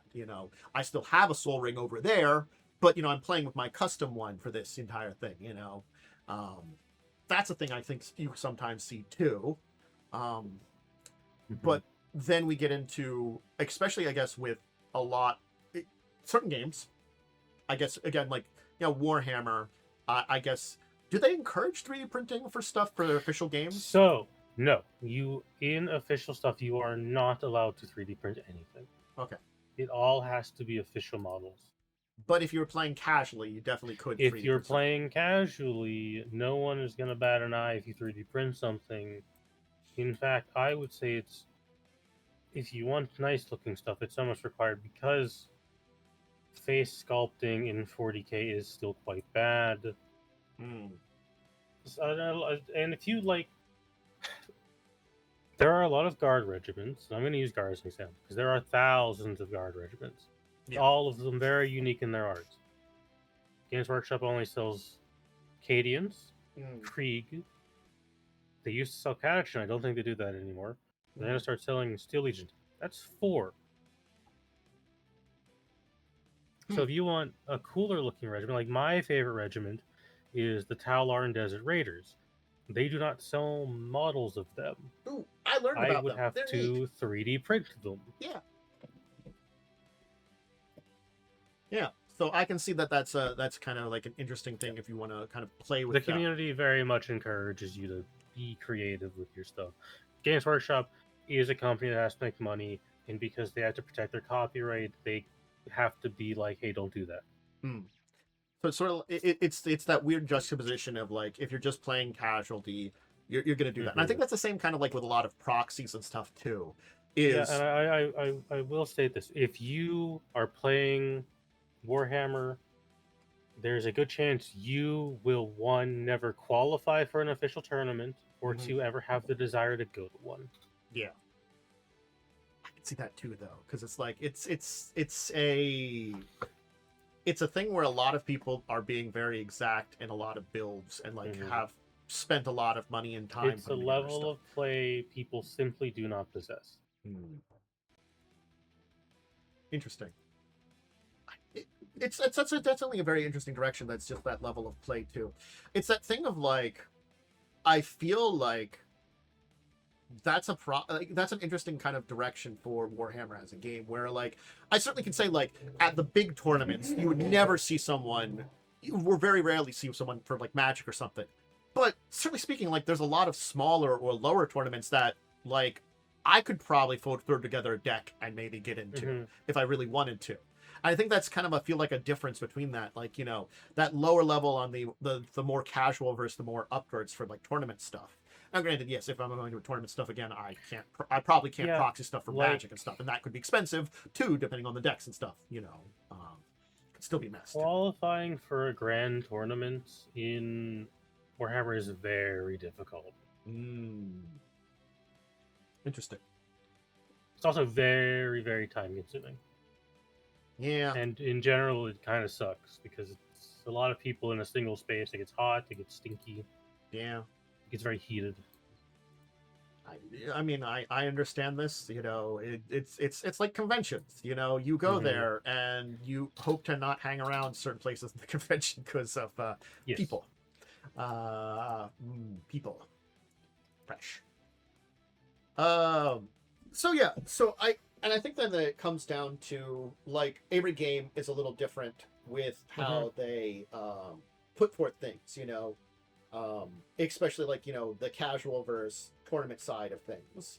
And then I think like the side of like proxies too, I think that comes up well too, because hey, if you can't 3D model and you want to play with something, in a lot of games, even Warhammer or Magic, you might have to proxy something because hey, maybe like that model's expensive or rare or something like that, even if it's like still out there. Like that can suck too, you know? Like I'm not gonna lie, I've seen plenty of Magic cards that are incredibly expensive. How the hell are you going to play with that if you want it in your deck, you know, if it's just a casual gameplay? You know, like, I'm lucky to have certain cards, but if you wanted to play with, like, something that's a little mid-grade, like maybe like a couple $100, let's say, like, because Flarian Academy, it's banned in a lot of places, but it still, like, fetches a price of a couple $100. At very least, I think. It might be more now, I don't know. But it's banned in a lot of places, so it's kind of not as expensive as other cards that aren't banned. Or you know, Ristic Study. Like, if you wanted to get a Ristic Study, that's like, you know, like $40 for Ristic Study, you know, or something like that now. That can be expensive if you want a lot of places in decks and stuff like that. But if you want to play with it, you've got to pay that price. And then it can add up very heavily, you know. So proxying or stuff like that, you know, can help. And granted, like, there's also playing online for stuff, but that's like, you know, like playing on Tabletop Sim or something, which I'm pretty sure you can probably play Warhammer on Tabletop Sim. Yeah, I think it's there. I don't know how well it works. It's probably a bit jank. You probably have to download a bunch of stuff. But yeah. It would probably require a lot of space. Yeah, it's probably, that's the one I'm like looking at. I'm like, that's probably a lot more jank than, let's say, like Magic with, like, you know, playing some stuff from like you know, for Boxfield or something. As for proxying with 40k, that is like pretty much, it's pretty encouraged by the community. Because like I said, if you want to run an Ultramarine Captain that's a special named guy and you want to use the special rules, which a lot of those models are very hard to get, you can just be like, I have specifically the Captain with Relic Shield model. He's this guy. He uses these rules. Most people are like, yeah, that's fine. Cool. I guess in Warhammer's place, as long as you have something relatively similar to it. Yeah. Obviously, you're not going to be like, I have... here is my Cadian guard. He is a Space Marine. No, that's not really going to work because there's no visual of that's a Space Marine that does this thing. Like, I think it's that there's a level of things that like is worthy. Like, I guess it's the same for like, you know, if I'm talking, you know, Magic and proxying things. Like, if you proxy like one super expensive rare card, people might not bat an eye. But if like your deck is like it's all dual lands or something like that. People might just like, yeah, that's a little weird. Yeah, you know, if you have that like one, like, oh hey, you know, my deck really could use a demonic tutor, and I don't want to spend $100, so I have a demonic tutor. Like I have thing, you know? a proxy of that Warrior of Light card that's what's his face. I forget his name. It's the 5-color dude who's like makes legendaries better. Yeah. I have that, but it's my Final Fantasy character. No one's gonna care about that. Yeah. It's there is a level of like, you know, there's an encouragement, especially in casual play, which I think is the best place for a lot of these games. Like, I'm not gonna lie, like if you want to play Magic or a lot of other card games or stuff like that, casual is probably your best bet for a lot of these things. And like, I'm just gonna say, like, if you wanted to get into probably like Pokemon, that probably has a lot of casual play, because it's like I think Pokemon also is like one of those weird ones where like not all good cards are expensive and not all expensive cards are good. You know, it's like it's a lot weirder, I think, in that setting at very least. That's an interesting one to think about for like if it just so happens your good card is expensive, you might have to proxy it. And like if you're playing Commander and Magic, you almost have to proxy because some of the cards are like really expensive. Yeah. For really no reason other than they're old. Yeah. Yeah. I feel like so proxying in Magic is a bit less encouraged. Sounds. You Wizards, want to do Wizards is like a big no-no, despite the fact that they literally sold $1,000 packs of proxies at one point. Yeah, so you can't really do it to another official tournament. The 20th anniversary Magic thing that they put out some years ago were just proxies because they were basically... and it was like $1,000. It was $1,000 proxies for the unlimited set. So it was just... They were technical reprints, but they had a different back, so you couldn't use them. But it was like proxies of shit like Black Lotus, which is a like several $1 million card. Yeah. You know, so it was like, wow, that's interesting. That sucks, dude. Yeah. So are dual lands that rare and that expensive? Dual lands were only put out in the first... I'll call it technically first 4 sets, technically, because there was limited, which was alpha beta, which were like very limited runs because those were like the first sets. But really, you don't really... They're out there, but they're the most expensive. You don't really talk about them. What we really talk about is the first unlimited release and then revised, which were the first 2 main core sets. If you want to get some of the dual lands, it will set you back like $2,000. Yes. Okay. And they're still legal? They are technically, yes. They're legal in Commander. They're legal in Commander and legal a lot of the older things because like they're legal in like Vintage. They're not necessarily. They're not. But they're really not that Legacy broken. No. Their problem is they're just expensive. Yeah, it's just because they never reprinted them again. If you're gonna be like, I want to spend $1,000 on this card that gives me blue or red, I'd say, all right, whatever, dude. Because the thing is, yes, they are the best versions of. You can pick one or the other when you tap it. Yeah. Yes, and there are a lot of lands nowadays that do that, but it's the best version of that because it was most lands that do that. Either you have to pay something, and then it doesn't come into play tapped, meaning you can use it the first turn right away. When you use it, you pay something like a life or something. Or like there's maybe it comes into play tapped and you get something else, you know. So there's a lot of these versions of it. The current quote unquote dual lands all have an addendum of you must do this thing first. Yeah. There's or it comes in tapped, or you just can't do it. Yeah. There are some that come into play and you can use them right away. But usually I thought lands like normally came in tapped. No, only special lands do. Yeah. Okay. Your basic only lands. If a land says it comes in tapped. Yeah. Quite a few of the special ones. Yeah. Your basic lands usually. I kind of found something that was that's listing all of them, and yeah, most of them say this land enters tapped if there's nothing else going on. Yeah. So it is one of those things that nowadays when you talk about like those old dual lands, even if you get revised versions, which are the cheapest, you know, I think some of the cheapest ones, which are the ones that don't tend to be used, are still like $300 at very least for one. And normally, if you're playing a format other than Commander that's going to use dual lands, you want to play set because usually the rules are you can have any number of basic lands, which are just the normal 5 lands, but non-basic, which are dual lands or anything special. You can have up to 4, like any other normal card. And if you're playing with them, you're playing a play set. You know. Yep.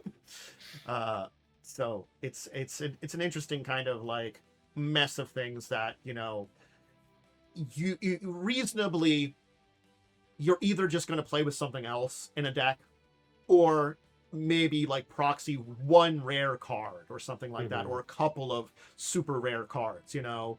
I think, I mean, I've done the dumb thing of, I have a couple of lands where I didn't quite have enough, where I'm like, shit, all right, let me grab this island and just write mountain on it. Yeah, that's something that you'd sometimes do too. Like, as much as they're pretty good with giving you basic lands, I've definitely been in positions where I'm like, shit, I don't have basic lands. I definitely have a couple of like islands or forests that are to just have in Sharpie a different land type written on them. Yep. That's a thing too. So it's an interesting kind of situation that, like, you know, I think for many of us out there that are just going to be playing these miniature games or card games or anything where there's a level of collectability / work to them, we're just going to do it casually. And yeah, if you need to proxy something, 3D print something, anything, just do it. You know, it's similar to speaking like, if I would ever have the money, because I would wait till I would be a little bit more like, you know, well off and everything else would be taken care of, to get into something like Warhammer. I'm not gonna lie, I'd probably pay someone to paint it. Yeah, I don't want to do that. I would be like, hey, I will pay you to honestly, put these together for me. You like, if you just go on eBay, you can find people selling their old minis. Yeah. You get secondhand miniatures. There's nothing wrong with it. Yeah. It's yes, there's a custom thing. If you want a kit packs, you have to do it yourself probably too. Also, like like your rank and file, you do not need to look very nice. Yeah, they're gonna die pretty quickly anyways. Yeah, your guardsman number 23 or I don't orc need boy my number 5. I don't need my chaos cultists to look nice. They're going to be ripped in half by a space marine. Yes. Yeah, you're sending them out there to die, not to look fancy. You are there to stop them from getting the command point. And you will die in the process. They were useful briefly. So, I think it's something that, like, us kind of stopping by here and kind of talking about it is more of a, like, encouragement to keep all this stuff in mind.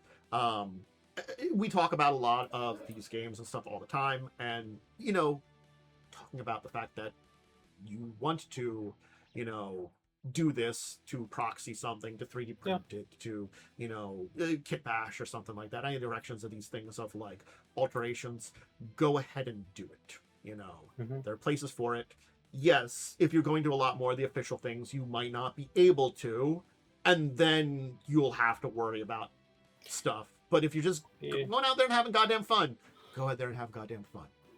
Also, the other thing I did bring up, but I'll bring it up now, I have some like Magic cards that are so old and beat up that I just don't want to play with them because they're sentimental. I don't want to lose that gift card, so I'll just proxy that instead of buying a new one. Like my Necropotent is so like creased and fucked up that I'm like, I could just buy another one for $30, but also I could just print something out on cardboard paper and it's good enough. Yeah, like, I'm not gonna and lie. I can keep the sentimental version. I'm not gonna lie, like, I didn't really keep a lot of good stuff from Unlimited. There's a couple of my Unlimited like cards and stuff that are in good shape. But it's 30 years now. Yeah, I mean, because when I was are. playing this game, we didn't have card sleeves or deck protectors. That wasn't really a thing. Yeah, like I have stuff that's like stuff I still own that is super expensive from the Unlimited days. I you know, I didn't have a lot of, you know, Moxen and stuff like that. That stuff I didn't have, you know. Because you know, it was basically back in the day. It was my brother didn't want red or green cards. He gave me all the red and green cards and a bunch of stuff related to it. You know, he just gave me a bunch of stuff, and some of them are still very expensive. You know, I have things like, you know, Berserks, Wheel of Fortunes, and stuff like that. I played with those in decks without sleeves. Yeah. They got beat up. You know, so they're there. But yeah. So again, this is something that I thought was an interesting topic to visit when we kind of were talking about something else, and I wanted to do it here too. So it's not as big as some of our other topics, but I think it was a fun one to kind of stop by and enjoy. So hope everybody enjoyed talking about here. We'll kind of move on. How about we talk about our week this week? What was played and kind of done? We did not have a Joe's game because we were waiting for everybody. So I think we're going to be playing not this Sunday because we're having Worms game tomorrow, but the next week after that. So yes, should be back pretty close to the end. So cool, great. Sick. Monday. So Monday was that when your character got properly introduced Monday, right?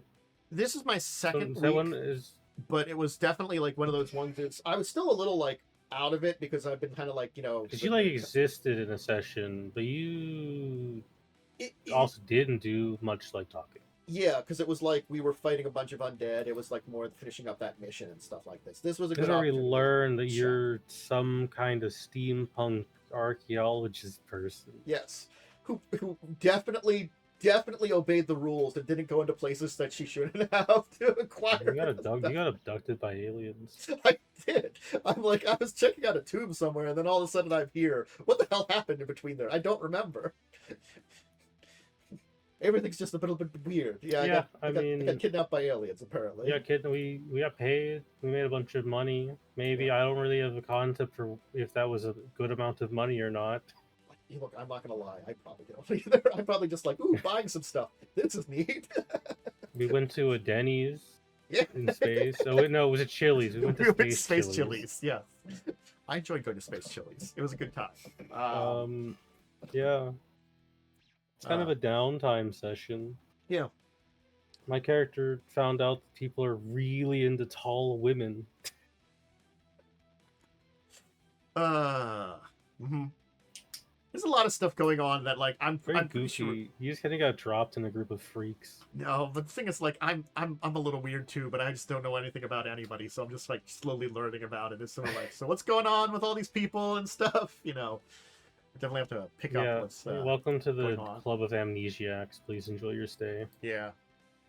So none of you take notes. I do take notes, but it was such a nothing session that there's not much to talk about. I was beginning to put some notes together, so we basically just got like paid for finishing our job, and then we did some shopping, and then we were gonna go meet with some angel people because they wanted to be like, hey, we were chill for a bit. What's up? Let's have a discussion because there's some stuff we probably like should exchange information on. Mm-hmm. Seems like there's some stuff. And then Cell's characters still being a freak. Yeah, like I'm not gonna lie. I feel like there's different levels of reasonableness for the characters we have in the group. I need you to understand this. My character's only introduction to humans, because presumably she's from a planet that has no humans, is Cell's character, and then a bunch of humans who tried to kill us because we looked different. Yep.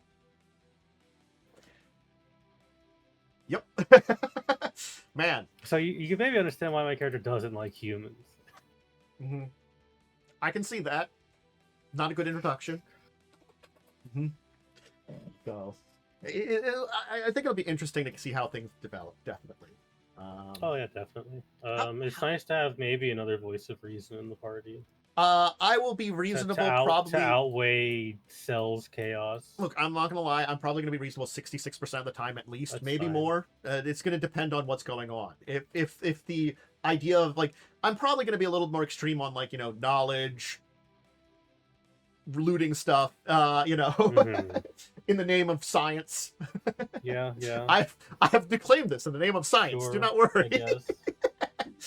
Now, where's your local museum I can donate this to for a nice profit? I mean, for science. It belongs to the museum. Anyway, how'd Tuesday go? Tuesday went well. The entire session was a single combat. Oof. A single 3-hour combat. Is that section finally done then, or we are done with the dungeon basically? I think we have one more encounter left, and I don't think it's a fight encounter. I think it's a skill check encounter. Mm-hmm. Because we have to go turn off the demon summoning bells. Because, like, I might actually have time now, but I was thinking, like, if I'm going to 'Cause- maybe join, maybe, like, around, like, the beginning of book 5 or something, you know? Because we're getting pretty close to being... We are off next week because Cell's family is visiting. Mm-hmm. And I think after this book, we're taking another week off so Cell can prep book 5. Okay. Which I think is fair. But, basically, this fight was... Apparently, when you are forced to fight the center encounter, which is on day 3 of the dungeon, all encounters that are not finished are pulled into this encounter. Ooh. So it has the potential to be very bad, but thankfully it only pulled in 2 encounters for us. Okay. It pulled in the main room and then pulled in Brazili Thrune's encounter. Brazili Thrune showed up and got absolutely destroyed in a single turn. Yep. Because I'm a paladin. On my first turn hitting him, I did 200 damage. On my second turn hitting him, I did another 250 damage. Yep. The power of the paladin. So he did not last very long. He had an interesting mechanic, which was probably way more complicated than it needed to be. He's basically immortal until he's at negative 200 HP. Wow. I guess there was... Because the temple also gave us like a minor artifact of roll versus instant death. I guess we were supposed to use that against him, but it's a DC 19, and I assume anyone's just gonna make that at this point because it's DC 19. Your 19 isn't very high, especially since you are a pretty high level. I don't know. Maybe he had a thing where he couldn't make a save against it when he was in his like weird paralyzed state. I don't know. But I thought it was really fun. It was a nice fight. It was really funny to just... The encounter was, here's a bunch of low-level priests and demons. Here's an NPC fighter and a paladin just slowly walking towards the boss, one-hitting everything in their way, as the priests frantically try to hold person and or fireball people to stop them. Because at the end of the day, we're still just fighting guys. And that's not... Normal dudes don't put up much of a fight in Pathfinder. They don't. Normal dudes are the easiest to fight in a lot of ways. They don't have any shenanigans to stop players from doing stuff. So yeah, basically I just doomslayered my way through like 10 to 15 priests of Asmodeus and then punched the boss in the face so hard he exploded. Sounds about right. We finished up a Frosty job on Wednesday. That was pretty interesting. Yeah. How did folks like the adventure overall? I felt the adventure is largely fine, barring the fact that its writing is very dated. The problem is like it's dated writing on top of like the sheer fact that it's very loosely written in certain ways. It's dated in 2 ways. One, it's very open-ended, and 2, it's also a little racist. Yeah. It's not the worst, but it's sort of like It's not the worst. Shadowrun is way worse in earlier editions than 4E. God, yeah, no. But 4E is the point where they're like, maybe we should tone it down a little bit. they did.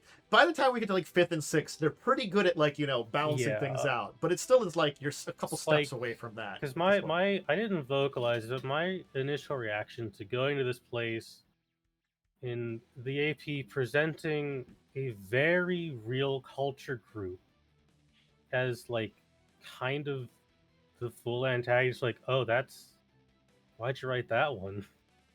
Yeah. I don't think that one would fly these days. It's kind of hard to say, too, because it's sort weird. of like... It's really strange. Because the thing is, there are 2 major culture groups at play here, and they are against each other, and certainly speaking, like...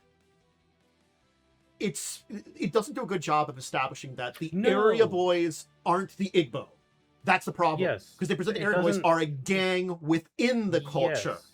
And they don't present that very well. The way it's presented is it feels like the area boys are very representative of that culture, despite that not being true. Yes. And I think that's the major issue. And that is just the unfortunate of this was written in like the 90s.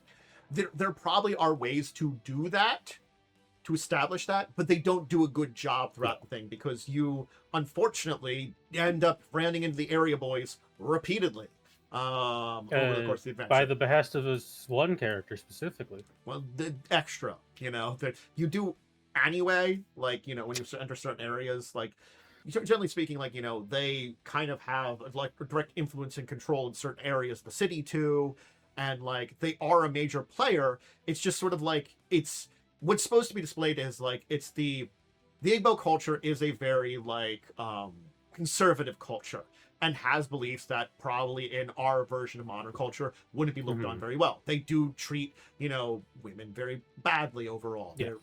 But it is a thing that like the area boys are that to the extreme, and traditionally the culture there is still like, you're probably okay in that culture most of the time and you don't have to worry about it a lot. But it's also one of these things, is because you're in Lagos and it's very dangerous and there's no government, probably a lot of your average Igbo person just is like, whatever, the area boys are over there, they're being a little rough and terrible, but at very least we are safer with them than anybody else. And I feel like that's the problem with the idea of Lagos, is like they don't establish that it's sort of like, it's we don't like them, but we don't have anything else to like, be our muscle, unfortunately, with how the city is abandoned, basically. Overall, the adventure was fun. There are a couple of bits I kind of rolled my eyes at, like the AP being like, we're going to give you this super important lore character who's very powerful, but we're also going to write in specific instances where we make it so she cannot help you at all with anything. Yeah, that was weird, because it's like... Cause it's like, then why have her there? Yeah, why not just have her, like, kind of be... Like, because that's the thing. She could be like, I can't... Like, it could be as easy as, I can't, like, I wanted around here, I can't show my face, but I'll hide out in the hotel while you guys do everything. Yeah, like, come back to me for it's information. so weird. I tried to do more stuff along the lines of just sidelining her, but I was still trying to use some of their stuff, but I feel like I should have just not used their stuff in a lot of ways. Yeah, it felt very much like remember this character wink kind of deal. Like, okay, the first time you're supposed to see her just powerful, I think that's fine, more or less. The first time. But I think after that, she should have been like, hey, look, I might have been noticed. I'm going to hang around the hotel, not leave unless you really need me, and you're desperate. So let me know. But otherwise, I'm going to hang out there. And then afterwards, like after you go get the map, she's like, hey, I'll try to arrange stuff. I'll stay here. I think I can get a ride to someplace and figure out, like, last minute, getting innocent, getting us to a location, I can arrange everything for it. You guys go get the map. That I think that was fine on that end there. But like there was a thing in between there that I kind of did where I was like, they have the battle scene where like, that's entire thing with the ghouls and stuff. And I'm like, I need to do that. Yeah, the ghoul battle didn't feel that necessary. Yeah, like I felt like I was feeling that when we were kind of doing it, because it was like, I was like, there, and I guess I'll do it, and it's not a terrible idea necessarily, but as we were going through it, I'm like, man, I really shouldn't have done it. It's like I went through it with my thoughts being like, I guess it's fine, because I'm reading through it, but playing it finally just didn't feel good then, Because the issue with the ghouls is a specific sticking point with me, because we need to disable this powerful character so you can't use her skills. But it's also, at the same time, we're going to present a thing that, realistically, if this would happen in a real game, all these characters would be dead. Yeah. And that's the thing. I feel like we even, like, had a chance. Like, we even, like, kind of reacted well enough to, like, be able to get out. But I feel like it was, It's the other thing. They present it in a way that's, like, not well done. Stuff like that, I think, too.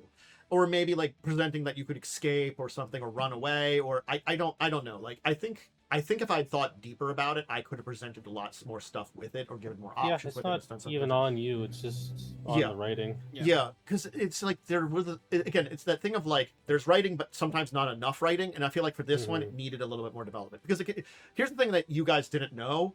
Technically speaking, those guys that were in charge of it, they were bribed to go that direction. They didn't know they were going into a death trap, but the ghouls were also bribed to kill people. Basically, your names was on a list, and people were like, oh, whoever these guys are, let's get rid of them before they show up at the auction.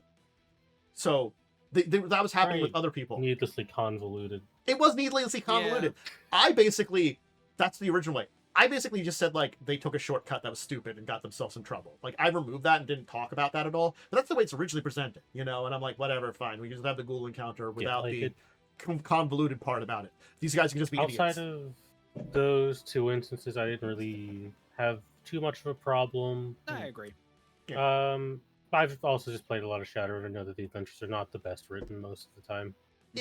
It's one of those things is like reading through it and then running it are two different things. And I think I've got an idea how to adapt these a little bit better too, because it's something that like I've read through this adventure and I've run the first parts of it. But like the last time I tried to run this adventure, I got to about like getting to the palace and then things broke down. So we didn't get very far, you know, in the adventure previously. So I didn't have much chance to like experience it.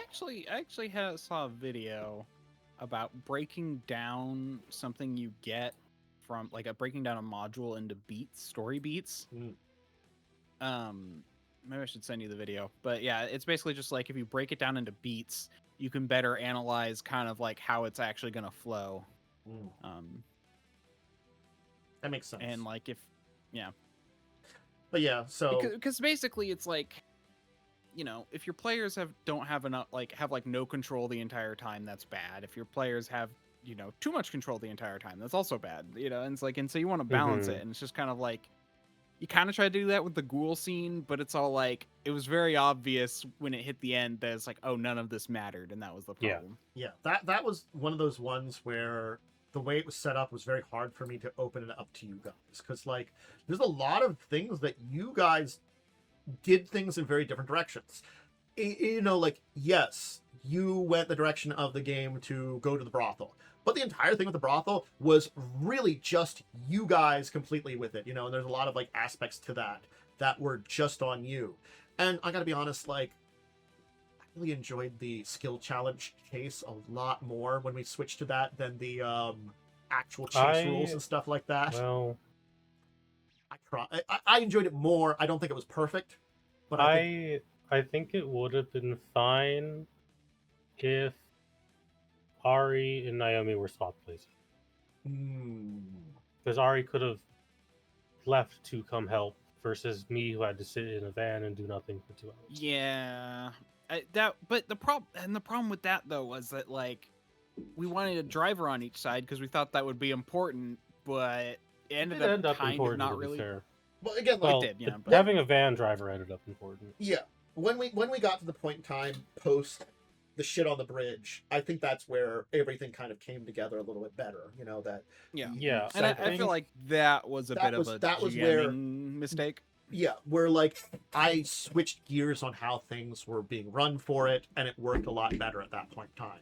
Where like you and Joe were disabling the people, where Momo and Joe disabling things, and Worm and Jesse are on the chase, you know, and kind of like that, you know. I'm sad I didn't get to use my funny point. You know, it's that's another thing I do have to talk about for the new game is like funny points plus hero points and how I want to run those too, because I want to kind of still add them into the new stuff too, but I haven't exactly figured out how I want to run those, you know, exactly how I want to assign. Yeah, I do like the idea of just it's a rule without penalties, you know, like I think that's a better way to look at it rather than getting any bonuses. It's like, okay, you can try this flat, you know? Yeah. It makes it a flat kind of challenge that still might be challenging, but it's a possibility that's not like, you know, insane difficulty and stuff like that. It's like normally you would have like a -10 to this, but I'm going to let you roll just normally. And I feel like bonuses should also be disabled. Like it should basically be the DC versus your skill, you know, and that should be it. Yeah. But it, like, you know, that's more to avoid things like, you know, oh, well, I'm going to, because I could totally see Cell doing this, where it's all like, oh, I'm going to use this to do a stealth attack where I don't get the penalty for a shooting, but then I still get the bonus for invisibility or whatever. That's why I think that point can't work in something like Pathfinder. Yeah. I think it's okay.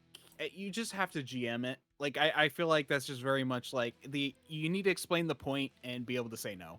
Yeah. Like the point is to do something a little bit like do something in character that the rules don't really facilitate. Yeah. Is the idea. Yeah. I think I have to like figure out a definite. That's the thing is what it is. It was a lot easier in Shadowrun, actually, interestingly enough. That I think it's Shadowrun is more open ended versus Pathfinder, which is what you could do is you have a point. This point you can break one rule per session. Yeah, I think break one hardline rule. Yeah, it's basically you can break one hardline rule to do something. That's the way it would be described. We will have to figure it out when you try to use it, but that the basic definition will be, and it will vary for each. And the idea is, rather than to give you a whole bunch of bonuses or allow you to have a whole bunch of bonuses, is to allow you to basically remove penalties to do something. For something like Pathfinder, it might be worth doing a trade-off for it. So it's like you can negate like one penalty, but then you like the GM decides kind of what happens. Like maybe you're stunned for the next round or something. That would probably be bad because a lot of those conditions do end up with you possibly just dying. Yeah, Pathfinder conditions can be pretty brutal. Yeah. I mean, it's a lot harder to do in Pathfinder. Yeah. Unfortunately, it's kind of like that thing of figuring out the good balance between it. Well, it's something that I'll try to think about, and maybe I'll discuss with people, especially on Wednesday when we have our... Yeah, we can have an open discussion with all of us about it, right? Yeah. Because I'll discuss, like, how I want to handle hero points, too, because I'm on some minds, and I want to discuss it with people, how we want to handle that, too. I feel like I will give more, but I don't know how much more I want to kind of balance it out with, for those at very least. The thing is, you do say, like, that, a lot of these conditions can end up you dying. But that's the thing. If you have the choice to say you can do this, and then you can pick either or, I feel like that's not a problem, Well, it is when it takes several hours to make a character. Well, again, right, you don't have to take it if you feel like it'll kill you. I mean, sure, but I also feel like you shouldn't be punished for doing a silly thing by dying. I think the idea of some kind of drawback is the drawback should be something that does not get you. If you do something that gives you a drawback, the drawback should be something that does not cause irreparable harm or possible death to your player. I think that's where I would kind of put it as. And there are things that you could do with that, but it's figuring out which ones it would be, and that's the challenge too. I mean, I'm not saying energy drain 10 levels if you fail if you want to do this. It's more like nauseated or staggered. I'm looking at conditions. Well, no, I think nauseated is the really bad one that like you just can't act. Yeah, you want sickened. Then I'm thinking. Yeah, sickened's like the -1. That might be like not bad. Sickened is like it's like a -2 to a couple things. Yeah, so like something like that, I think wouldn't necessarily be bad. You get some penalties the next round that are like a few, like one of the minor conditions. But you could even do like you do this thing now with no penalties, but if it's an attack, next time you attack, you take this penalty. Yeah. Yeah, or the penalty. Like I feel like there's a way to do it. I feel like trade-offs might be better for Pathfinder, just because of how restrictive it is. But I'll kind of like look at things and figure out how I want to do that. I think it's just we should all. I think that'd be better for just a proper discussion. Yeah, we all decide how it works. Is probably a good idea. I'll come up with like a couple of suggestions, and again, like these will be like, and then we'll kind of like talk about it and figure out which ones we want to do there too. So it's sort of like, I think those are two big things that we will be talking about on Wednesdays. How to handle hero points and how to handle the funny points, or as we call. I feel like we should call them something like not funny points, but like. Oh, we didn't have a name at the time, so. Character points. Character points, or I'll try to come up with a good name about it. Character moment points or something. Yeah. Moment points. Story points. That would be good. Story points might be interesting. Or because they're probably going to be used for something like really cool, like something like the daring do points or something like that. Maybe daring points. That's a good one. Daring points. Yeah, you try to do something a little cool. Anyway, okay. The only other thing I'll say about the Shadowrun game is I felt maybe we could have a little RP in that last session. We did wrap up rather quick. Yeah, I mean, I kind of did say like I wanted to work with this character on this, and I wanted to work with that character on that. I We think the could have thing done is, some roleplay I think the there. thing is that was on We me. did end up Yeah. playing for like 45 minutes. Yeah, I probably could have opened up some more time, but it was like that was on me trying to like I was trying to like go through my brain and wrap up everything and make sure of it. And I think because I was trying to do that, I wasn't thinking of like that's on me. I think I could have opened up so maybe what I'll do is, I think it would be actually pretty interesting is next time before we get into proper adventure, maybe have like a nice role playing catch up, have people meet and talk about something, do some stuff that we can have some of those moments to kind of establish stuff as a kind of like session 0.0 for the new Shadowrun kind of thing, where we can kind of do some moments and stuff there and get in the back of the characters and stuff like that, catch up with them and the different people, that might be not a bad idea for that kind of thing too. See if Nox is still alive or murdered by a goose. That's entirely possible. Yeah. Definitely. Yeah, I think that's another thing that I have to like kind of like. It's a thing for that game that I think I was doing a little bad in Shadow. The moments were easier, and I'm better in my brain at giving those moments in things like D&D and Pathfinder. I think I can read when it's a good point in time. Where like in Shadowrun, I was worse at reading good times where I could have added in more moments for characters and stuff too. I think that's another thing I have to kind of train at for my brain and stuff too. So hey, I got notes for next time we dive back into Shadowrun, for things to improve on. So that's good. You can always improve yourself as a game master, so all right, anybody have anything else after Wednesday, or I guess other turning into Worm if you had your game today? Yeah, we did. We planned stuff. I kind of really got annoyed and was all like being just like, come on guys, we need to make a fucking decision. I didn't say the F word because I doesn't like cursing, but I'm just like, I actually was all like, what was funny is I was like, oh yeah, no, we'll figure this out. And like, I was like, okay, clearly these are points we need to decide on because we were all saying we were planning based off different things. I'm like, we need to decide what we think is better. And it was clear it was decisive, but I was just like, let's make a decision, and in the end, again, I think it was good. But there was little problems with it. It took a little bit of time to get through. Yeah, and in the end, when we voted, it was very obvious it was indecisive because like it was 3-4 both times on the two things we really needed to decide. It was when we were going to attack the tower and how we were going to attack the tower. There were two ideas that were floating around. I presented one for splitting the party, some attacking below and some attacking the top. But one of them's like, there's spellcasters at the top, we're all gonna die. And I'm just like, I feel like being attacked by spellcasters and foot troops is even more of a death sentence, Probably. And so it's like, yeah, there's kind of this point where it's like, if we're splitting it, then we have two different like groups, okay, my point is like, if we split the party, it's not like we're going to be both fighting two full armies. It's going to be half at one and half at the other, it's not going to be so it's not like, yes, the people at the top will have a harder fight because that's where the spellcasters are. But anyway, the point is though, we decided to all go to the top, which means we have to figure out how to get the people who can't fly to the top. That's a whole nother thing. And that was the other reason why I'm like, it'd be easier because we won't have to worry about escape if we won't be trapped up there. Because if we have to figure out how to get people down, that's another bunch of resources. Yeah. And then we had the other option, which is when do we attack? Do we attack just before the dwarven army arrives, so that, or do we try and attack like hours before?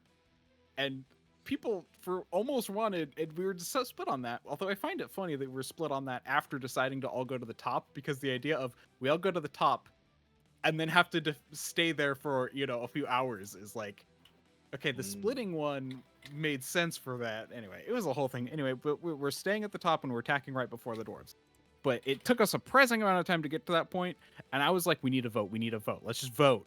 And I feel like people were kind of upset, although people kind of got over it fairly quickly. I think it was just this thing where like people didn't like that they didn't get their opinion. But it's like, we needed to decide. It's not like the GM is going to punish us for making a decision. I feel like we could both had, like, that's the thing. People were like arguing their point, but I'm like, you're focusing on this one thing, but there are other things too. And both have positives and negatives. We just need to decide on which one we want to do. And then we can figure out how to solve it. It's just, it was so frustrating that, that it's like, yeah. I understand. I've been in those situations where you get into this loop of an argument for some kind of sake between, like, you know, two different points, and yes, neither may be perfect or good, but you really have to come up with a decision at some point in time. And unfortunately, when you get stuck in those arguments, sometimes it can be hard to get out of. I have been in these before where I've been part of one side or another, and this is like, oh god, what the fuck, what direction are we going? I don't know. We're just butting our heads against the wall rather than coming up with a good decision, and it's not getting us anywhere, unfortunately. Yeah. Anyway, it was, I think I'm gonna have to do this more because I feel like our group just gets so caught up in decisions, and it's like, it's very it's starting to become obvious to me when the decision is kind of 50-50, where it's all like, no, we need to put it to a vote, because the problem is when it gets to that point where it's 50-50, we have 7 players, so we can do a vote. But I feel like just sometimes we just get on these things that are like, oh, you know, like, some people want this and some people want that, and then we all are just arguing our points either way. And the worst part is how nobody seems to listen, and everyone fixates on their own thing. Where it's all like, oh yes, but the spellcasters are the biggest problem, which is why we need everyone up top. Well, yes, that is a point. I think it'd be better to fight the spellcasters with everyone. Yeah. You know? Yeah. But it's not that, but then we are sacrificing the, so it's just why can't we just discuss this and actually listen to each other's points? People just seem so fixated on their one point. And it's just all like, look, it's fine. Let's just talk. Let's make a decision. And here's the thing. I didn't get what I wanted. I'm the one who suggested splitting. And I find that I didn't get that because I see the merit in the other option. I think it's a worse option, but I can make it work now that I know we're doing it, you know? Yeah. The problem with this party is sometimes when we just don't decide and then everyone does their own thing when the time comes. And sometimes people get stuck in their ways, and it's really hard to take that step back and have everybody like respect each other's sides and, like, you know, make a decision. And yes, I understand this. It's an unfortunate thing that can happen in a group, you know, that you can kind of like just butt heads, and it's hard to take that step back and reevaluate and, like, you know, just make a decision, stuff like that. It happens, you know. So yep. Nah, I just reached a kind of breaking point. It was all like, like, vote, we need a vote. And I feel like it upset people, but I also, things moved so smoothly after that as well. In chat, it's exactly so. A bad plan is better than no plan. Exactly. You know, if you have no plan, you're getting nowhere. Better have a bad one. Yeah. And we actually settled on some things pretty quickly after we made those decisions. So it's just, anyway, this is my thought, where it's just like, it is hard when there are 7 people and almost everyone has a different idea about what we should do. Again, like, for me, that's why that's way too many players. Like, I think depending on the game, I like would maybe push up to 6, but I prefer like 4 or 5 if I'm getting like a nice big group. I think it works fine as long as we aren't planning. That's where, and the problem is it's 2nd edition, where you can't just walk up and stab things. You actually have to plan if you want to survive. Yeah. Makes a difference. But yeah, no, I agree that, like, no situation is going to be ideal. And I've noticed that the GM's there to challenge us anyway. Like, if we pick a plan, he's going to balance it around what he thinks will challenge us. He wants, and that's the thing, he's kind of made it clear, he wants us to have a plan. He doesn't necessarily want to punish us for picking the wrong plan. That is not what he wants to do. Yeah. You know, he wants Makes to sense. reward us for having a plan. Makes perfect sense. And yes, like, so it's like, I see the merits in both. Like, so we're all attacking the top. We're going to have to figure out how to get the the warriors up, who can't fly, but from there we don't have to worry about getting back out, because we're gonna try and just hold off till the dwarven army arrives, because we're gonna do it shortly before they arrive. Okay. So you at least got some kind of pretty relatively decent. Because It's a possible basically we need to sabotage their defenses, and that's why I was thinking like a 2-prong approach would be good. Because like, yeah, the thing is like the vast majority of the army we found out is kind of closer to the bottom, but the elite people stay closer to the top, where the thing we need to sabotage is. Okay. So it's just, do we want to fight everyone all at once? Yes, we can do choke points. There are ways. Again, both have benefits and flaws, but it's just better to know what we're doing. Yep. Well, I guess we'll leave that there, because I think that's the end of our week. And say, hey everybody, thank you for joining us today. Some interesting discussions. Yeah. Thank you for letting me vent today. Oh, you can eat a little bit of it there. You know, it happens. Sometimes you get frustrated. I have been in those situations before in some games where you just have to take a step back and vent a little bit or figure something out, and you can get into some just, it's just, things can happen in a game sometimes, and you have to take that step back. Yep. I do like that the GM was backing me up a bit, though, but that didn't stop people from arguing. Mm-hmm. Again, so it's just a thing. So, all right, everybody. I guess I'll turn it over to you, Worm, for your shout out before I turn it over to myself and get my information. I'm DiamondWyrm. You can find me on twitch.tv/DiamondWyrm, or at DiamondWyrm on Twitter and Blue Sky and YouTube. Next stream will be tomorrow. I might stream a little bit early, or I might not. We'll see. I do need to do other stuff later at an earlier time, so I'm going to have to end early. But I'll decide if I have the time to stream early. Okay. You got anything, Momo? I don't know. No. I'm I'll be back on Tuesday. We'll do some gaming there. We're getting to the back end of the 2018 God of War. I've got a couple more things on the agenda I want to take care of and game with. We'll figure out which ones I want to do. I'll figure out my schedule right now.